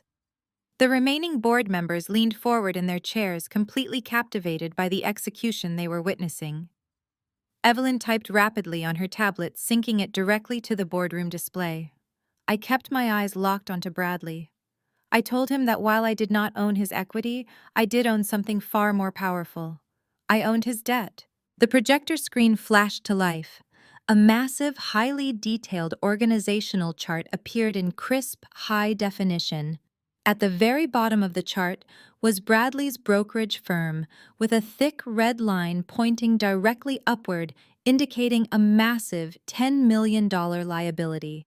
I walked him through the graphics, speaking slowly and clearly, so the entire board of directors could fully understand the sheer magnitude of his financial incompetence. I told them all about the ruthless private venture capital fund that Bradley had turned to when his unauthorized trades wiped out his personal accounts. I explained how he had borrowed $10 million from shadow lenders, desperate to cover his tracks and keep up his lavish lifestyle. I pointed to the logo of the venture capital fund, glowing brightly on the screen. Bradley stared at the logo, his chest heaving. He stammered, asking how I knew about the fund and where I got these internal financial documents. He was still trying to cling to the delusion that he was the smartest person in the room. He actually tried to laugh, a weak, pathetic sound, claiming that the venture capital fund was going to destroy me for hacking into their private servers. I did not smile. I just signaled Evelyn to click to the next slide. The screen transitioned to a complex web of corporate ownership. It showed the venture capital fund being wholly acquired by a larger holding group. That holding group was owned by a parent conglomerate. And sitting at the very top of the corporate pyramid, glowing in bold black letters, was a single private entity named Black Diamond Capital Management. I looked at Bradley, who was now trembling so violently he had to grip the back of a leather chair just to stay on his feet. I asked him if he remembered when I launched my third boutique hotel in Chicago 2 years ago. I asked him if he remembered sitting at Mama Joyce's dining table laughing at my business model and telling the entire family that women simply lack the killer instinct required for high-level finance. I told him that on that exact same day, my forensic accountant had flagged a series of highly suspicious wire transfers originating from my personal bank accounts. Someone had been quietly skimming thousands of dollars trying to cover their own margin calls. I told him it took my tech team exactly 48 hours to trace the embezzlement directly back to his secure computer network. Bradley opened his mouth to deny it, but the words completely failed him. He looked like a man standing on the trapdoor of a gallows, listening to the heavy wooden lever being pulled. I told him I could have gone to the police right then and there. I could have sent him to jail for a few years for petty embezzlement. But that was entirely too easy. I told him I wanted to know exactly why the great Bradley was stealing from his little sister-in-law. So I hired private investigators. I dug into his firm's private ledgers. I found the $10 million debt he owed to those ruthless lenders. And then I made the absolute best financial investment of my entire life. I pointed to the top of the chart on the projector screen. I told him I used my own private wealth to quietly buy out the venture capital fund. I purchased his massive debt for pennies on the dollar because the original lenders knew his firm was circling the drain. I restructured the entire corporate hierarchy, hiding my true identity behind multiple layers of shell companies and ironclad non-disclosure agreements. I stood up from the executive chair, slowly buttoning my pitch-black suit jacket. I walked around the massive oak table, closing the distance between us, until I was standing right in front of him. I looked up into his horrified, bloodshot eyes. I told him, I am the venture capital fund Bradley. I am the shadow lender you have been terrified of for the last 2 years. I am the parent company, the holding group, and the sole executive chairman of Black Diamond Capital Management. The realization hit him with the devastating force of a physical blow. His knees actually buckled. He dropped heavily into the nearest chair, gasping for air, as if the oxygen had been completely sucked out of the room. The senior partners sitting around the table were completely speechless, staring at me with a mixture of absolute awe and sheer terror. The silver-haired partner took off his glasses, shaking his head in absolute disbelief at the staggering level of Bradley's sheer stupidity. I leaned down, resting my hands firmly on the leather armrests of his chair, trapping him in place. I lowered my voice so only he and the closest board members could hear the absolute venom dripping from every single syllable. I told him he had spent his entire life looking down on me. He had mocked my intelligence, dismissed my hard work, and treated me like a second-class citizen in my own family just because I was a Black woman who refused to worship his mediocrity. He thought he was untouchable because of his gender, his race, and his expensive suits. He thought he could steal my company, poison my body, and literally pull the plug on my life support machines to pay off his massive debts. I leaned even closer until my face was mere inches from his sweating, pale skin. I told him the ultimate punchline to his pathetic joke of a life. I told him he poisoned me to steal $15 million so he could pay off a $10 million debt to me. He literally tried to murder his sole creditor. I stood back up, smoothing out the crisp lines of my jacket. I told him he does not own his brokerage firm. He does not own his luxury cars, his tailored suits, or the multi-million-dollar mansion he sleeps in. I own every single asset attached to his name. I own his debt, his freedom, and his entire future. And as of this exact moment, I am officially calling in the loan in full. Bradley covered his face with his trembling hands, letting out a loud, agonizing sob that echoed pathetically against the glass walls of the boardroom. The arrogant, untouchable predator had been completely stripped of his armor, his wealth, and his dignity.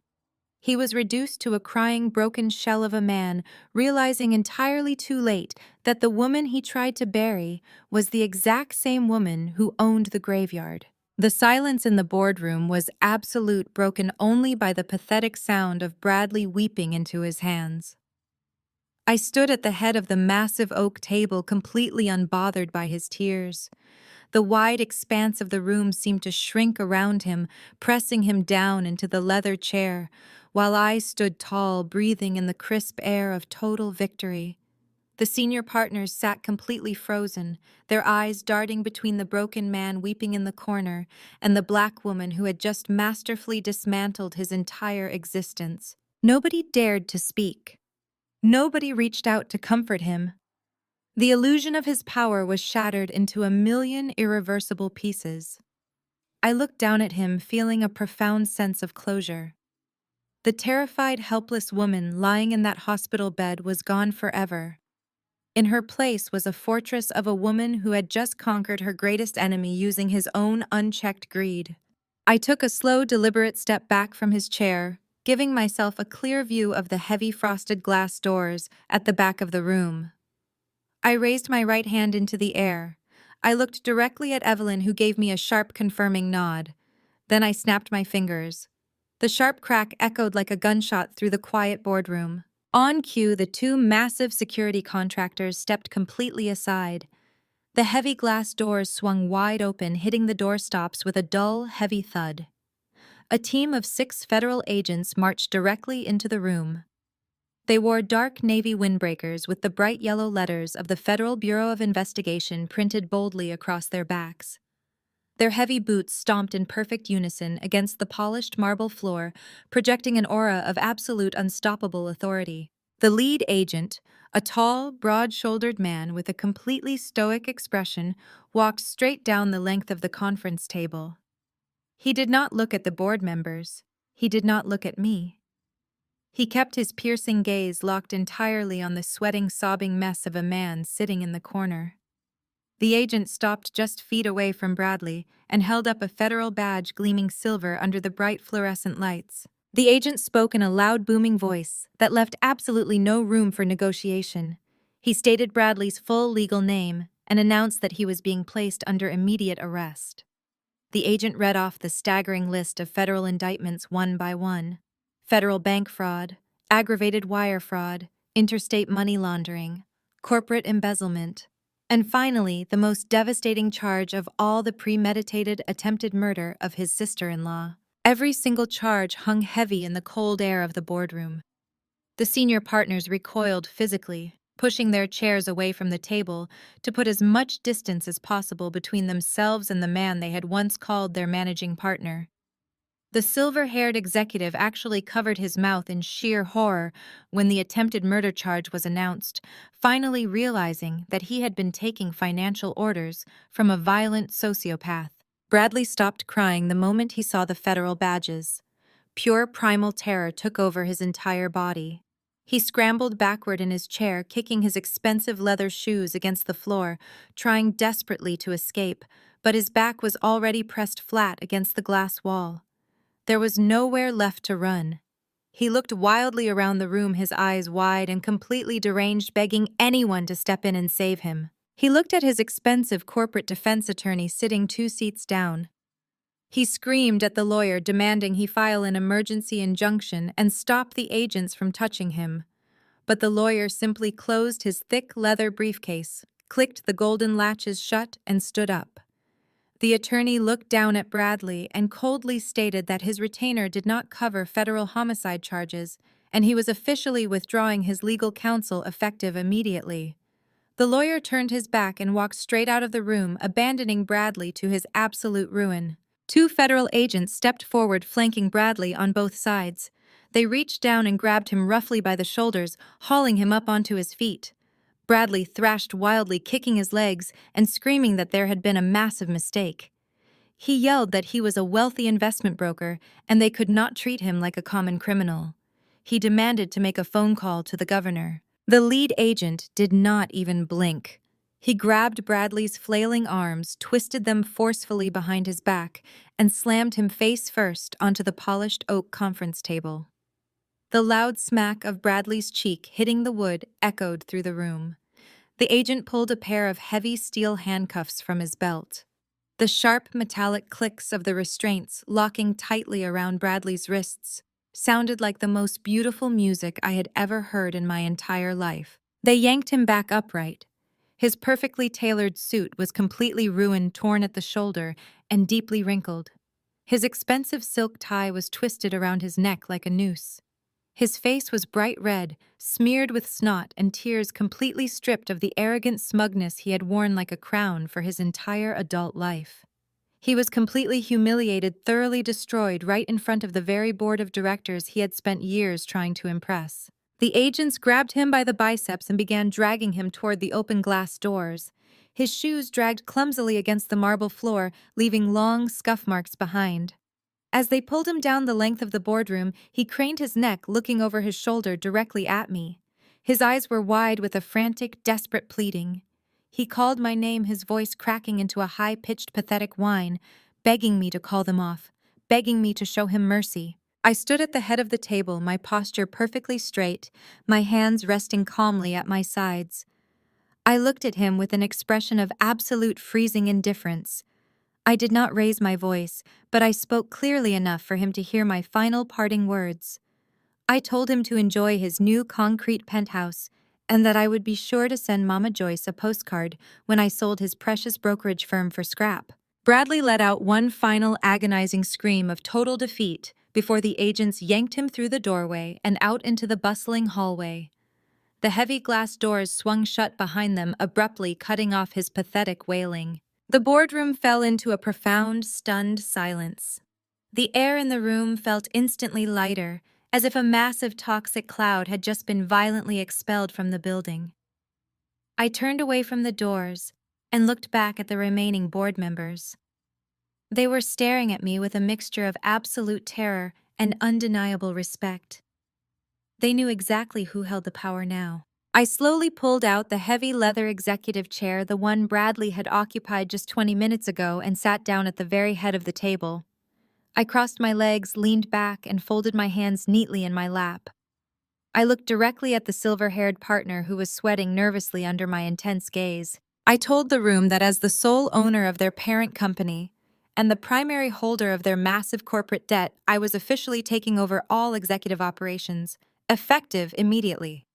I instructed them to cancel their golf games, clear their calendars, and prepare for a massive corporate restructuring. I told them this firm was no longer a playground for arrogant thieves, and if anyone had a problem with my new management style, they were more than welcome to follow their former boss out the front door. Nobody moved a single muscle. Nobody uttered a single word of protest. The silver-haired partner quickly reached for his pen and opened his notepad, nodding frantically in complete submission. I smiled a small, genuine smile of absolute triumph. The hostile takeover was finally complete. I stood up from the executive chair, leaving the stunned board members to process their new reality. The heavy frosted glass doors of the boardroom slid shut behind me, cutting off the nervous whispers of the senior partners.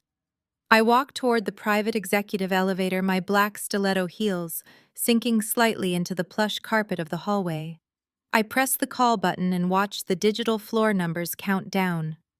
When the polished steel doors glided open, I stepped inside and turned around, watching the corporate fortress I had just conquered disappear as the doors closed. The descent down to the main lobby was smooth and completely silent. I took a deep breath, letting the cool air conditioning fill my lungs. For the first time in my entire life, I felt a profound, absolute lightness in my chest. The heavy, suffocating burden of trying to earn the love of a family that actively despised me was completely gone. The elevator chimed softly, signaling my arrival at the ground floor. The doors slid open, revealing a scene of absolute spectacular chaos in the expansive marble lobby of the building. Federal agents were swarming the area, coordinating the massive seizure of Bradley's corporate assets.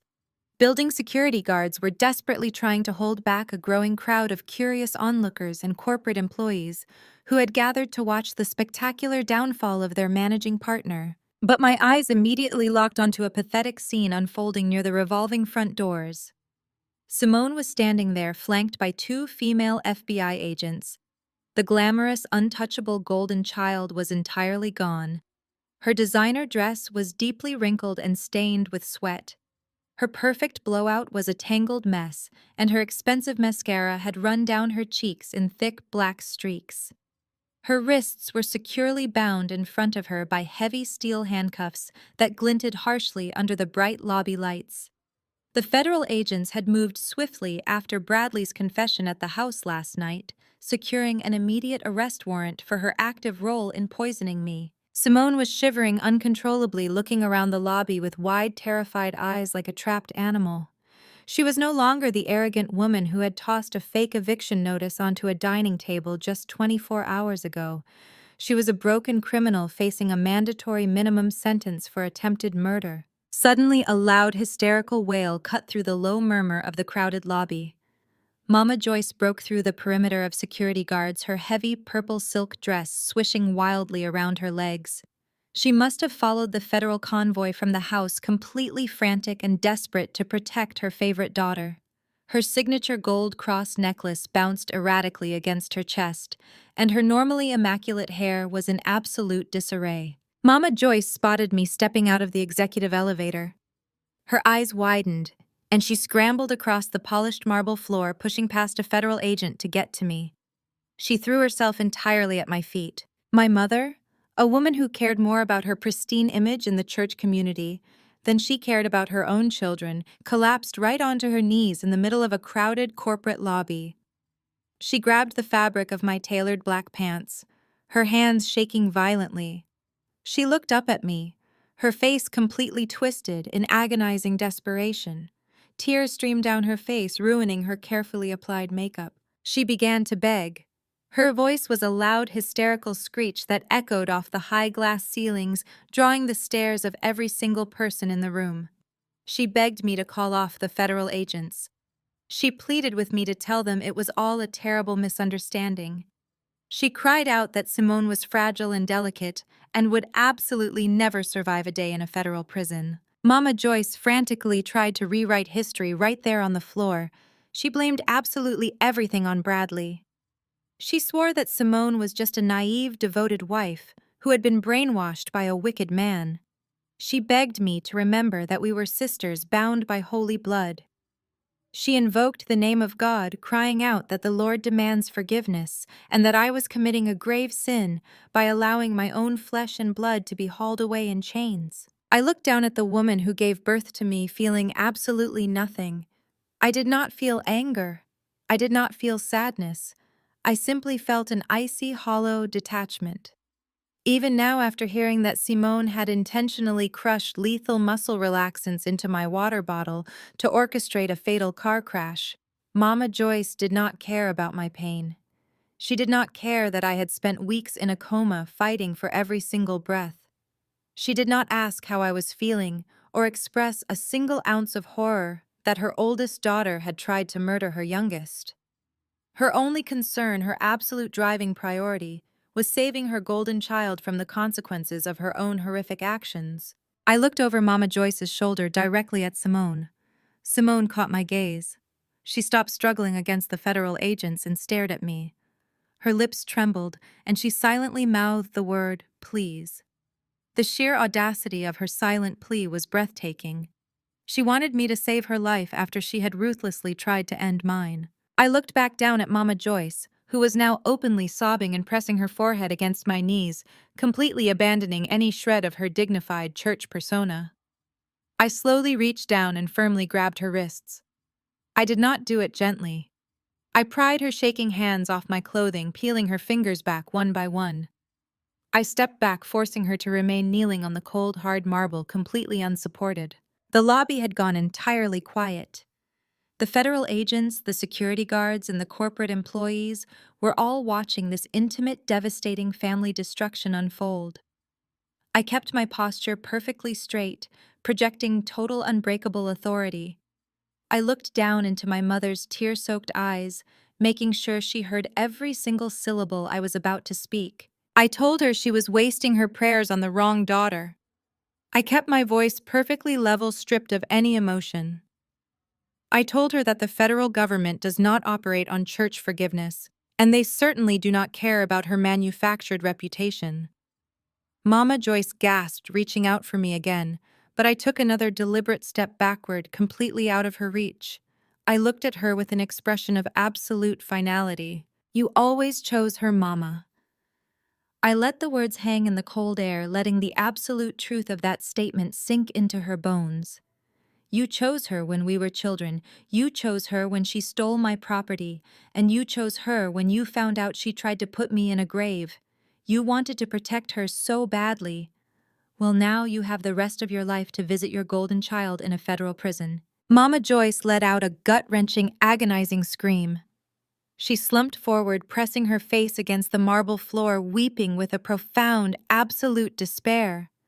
Simone let out a loud sob as the federal agents finally pushed her forward, marching her roughly toward the revolving glass doors. I did not stay to watch them load my sister into the back of a federal transport vehicle. I turned my back on the pathetic wailing of the woman who used to be my mother. I walked with sharp, purposeful strides toward the private VIP exit at the side of the lobby. The heavy glass doors slid open automatically, welcoming me into the bright, warm morning sunlight of Atlanta. A sleek black SUV was idling perfectly at the curb. Evelyn's private driver immediately stepped out and pulled the heavy armored door open for me. I stepped up into the luxurious leather interior of the vehicle, settling into the deep, comfortable seat. I reached out and grabbed the heavy handle, pulling the door shut with a solid, definitive thud. The tinted windows completely blocked out the chaos of the building, the flashing police lights, and the broken remnants of my toxic family. I leaned my head back against the headrest, instructed the driver to take me back to my luxury hotel, and never looked back. It has been over a year since I walked out of that corporate lobby and stepped into the warm Atlanta sunlight. The air in my living room tonight smells of burning cedar and expensive red wine. I am sitting comfortably on my plush velvet sofa, watching the bright orange flames dance steadily in the large stone fireplace. The heat radiates across the room, creating a cocoon of absolute tranquility. There are no frantic phone calls demanding my money. There are no toxic Sunday dinners filled with veiled insults. There is only peace, a profound, unbroken peace that I purchased with the sheer force of my own willpower. The wheels of the federal justice system turn slowly, but they grind exceptionally fine. Bradley and Simone learned that lesson in the most brutal way possible. Bradley's trial was a highly publicized spectacle that completely decimated whatever was left of his reputation in the financial sector. He walked into the courtroom on the first day wearing a cheap off-the-rack suit, trying desperately to project his old, arrogant confidence. But the federal prosecutors dismantled his entire life piece by piece, right in front of a packed gallery. They played the pristine audio recording of his midnight hospital confession. They presented the forged notary documents and laid out the complex web of his massive illegal debt. They traced every single stolen dollar directly back to his greedy hands. When the judge finally handed down the sentence, Bradley actually collapsed at the defense table. He was officially sentenced to 15 years in a maximum security federal penitentiary with absolutely no possibility of parole. The man who thought he was a mastermind capable of stealing a $15 million empire is now wearing a scratchy uniform and earning 13 cents an hour working in a prison laundry room. Every single asset he ever owned was seized by the government and liquidated to pay off his mounting restitution. His prestigious brokerage firm was completely dissolved.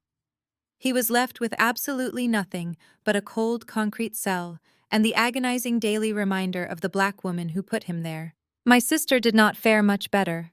Simone tried everything in her power to play the innocent victim during her trial. She sat on the witness stand, wearing a modest, conservative dress, crying crocodile tears, and claiming she was terrified of her husband. She swore she was totally unaware of his financial crimes, and that she only signed the medical papers because she was overwhelmed by grief. But Bradley kept his vicious promise. He handed the federal prosecutors every single text message she sent him on the morning of my car crash.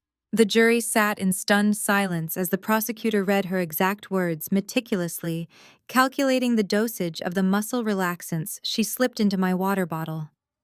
They saw the digital footprint of a woman who cold-bloodedly orchestrated a fatal accident just so she could inherit a fortune.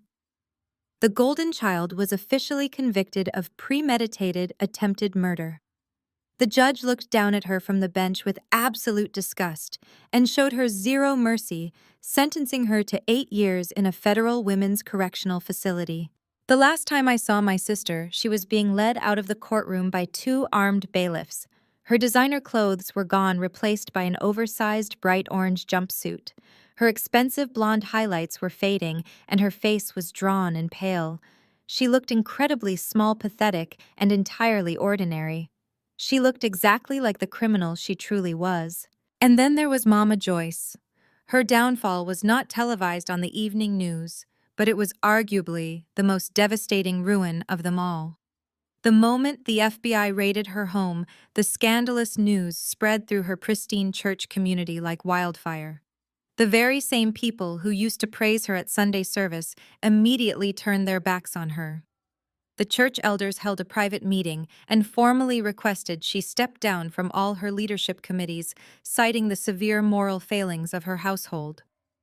She was treated like an absolute pariah, outcasted by the exact community she had sacrificed my entire childhood to impress. But the social exile was just the beginning of her nightmare. Desperate to save her golden child from prison, Mama Joyce completely drained her retirement savings. She took out massive high-interest loans to hire the most expensive criminal defense attorneys in Atlanta for Simone. When the cash ran out and the lawyers demanded more, she was forced to put our childhood home on the market. The massive, pristine colonial house, with the beautiful mahogany dining room where they had plotted my demise, was sold to the highest bidder at a massive loss just to pay off her mounting legal debts. Today, Mama Joyce lives completely alone in a cheap, cramped one-bedroom apartment on the industrial outskirts of the city. She has no church honors to display, no sprawling estate to host parties in, and no family left to manipulate. Simone deeply resents her for not being able to buy a better legal verdict and absolutely refuses to call her from prison. Bradley's family actively blames her for raising a murderer. She spends her days sitting in a tiny, dark living room, entirely consumed by the bitter, agonizing reality that her own toxic favoritism destroyed everything she ever loved. She has tried to reach out to me a few times, leaving desperate, weeping voicemails, begging for financial help or just a moment of my time. I simply delete them. I do not visit her. I do not send her money. I do not even entertain the thought of forgiveness. People often preach that holding on to anger is like drinking poison and expecting the other person to die. But I am not angry anymore. I am simply indifferent. The surgical removal of a tumor is a violent, painful process, but once the cancer is gone, the body finally has a chance to heal. My family was a cancer, and I cut them out of my life with absolute surgical precision. I took the massive financial empire I stripped away from Bradley, and I completely dismantled it. I did not keep his corrupted brokerage firm alive just to stroke my own ego. I liquidated every single toxic asset, every offshore account, and every empty shell company he had ever created. I took all of that reclaimed capital and I poured it directly back into the community he had spent his entire life exploiting. I funded 24 minority-owned tech startups right here in Atlanta. I expanded my boutique hotel chain, creating hundreds of high-paying jobs for people who actually needed them. I took the ultimate weapon of his white corporate greed, and I forged it into a tool for massive generational wealth for people who look exactly like me. My luxury penthouse, the very same home they tried to brutally evict me from, is no longer just a piece of expensive real estate. It is an absolute sanctuary. The walls do not echo with the sharp, condescending remarks of my sister or the heavy, suffocating demands of my mother. My home is filled with light, with genuine laughter, and with people who actually want to see me win.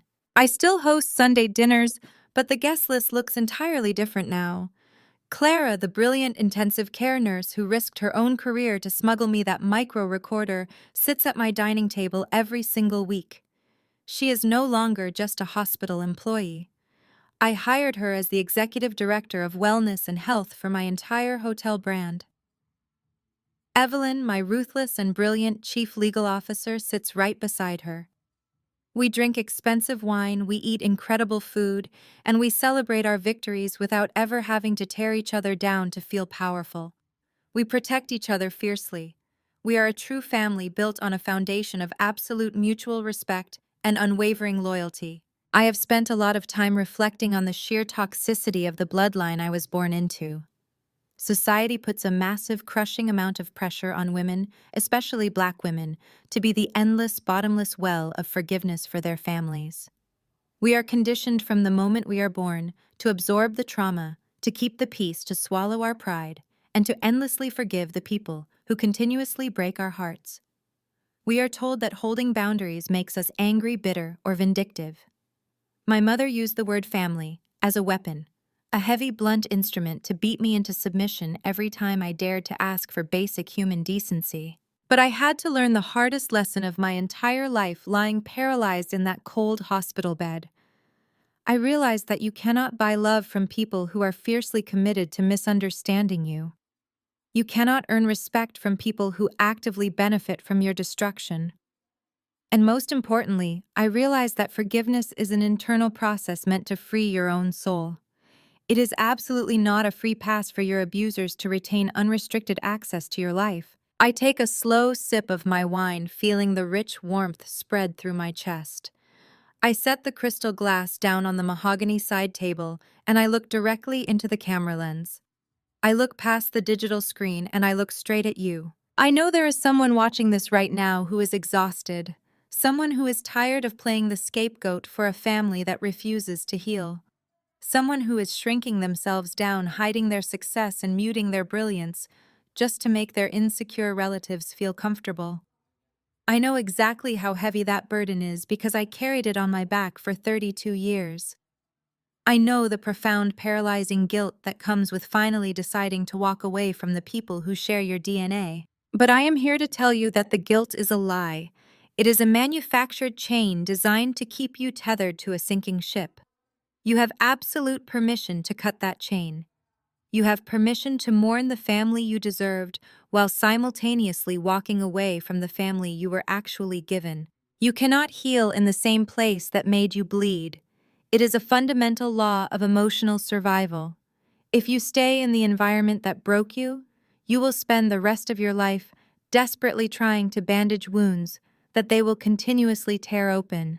You have to pack up your strength, your dignity, and your brilliant potential, and you have to leave the battlefield entirely. DNA does not make you family.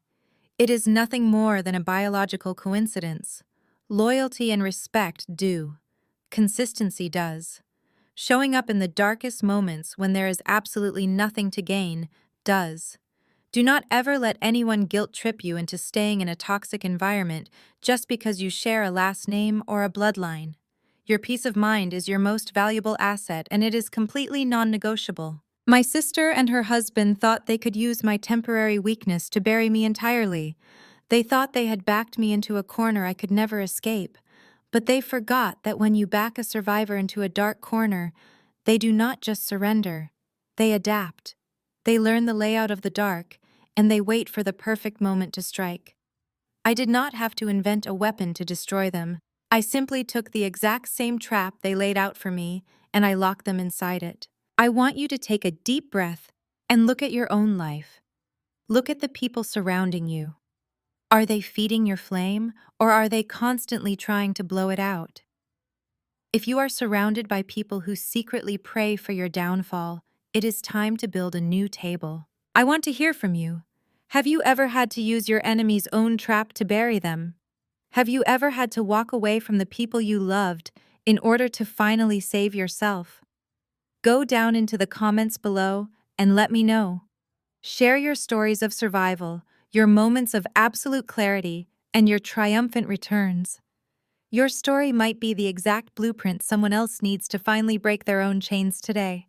If my journey resonated with you, if you felt that spark of recognition and empowerment, hit the like button and subscribe to this channel. We are building a massive community here, a chosen family of survivors who refuse to apologize for their success and their boundaries. A rich, soulful melody begins to swell in the background. The music is triumphant and heavy with the rhythm of deep, undeniable resilience. It is the sound of a woman who walked through absolute hell and came out owning the entire underworld. I lean back into my velvet sofa, letting the warmth of the fire wash over my face. I offer you one final confident, unbreakable smile. The screen slowly fades to a deep, peaceful black.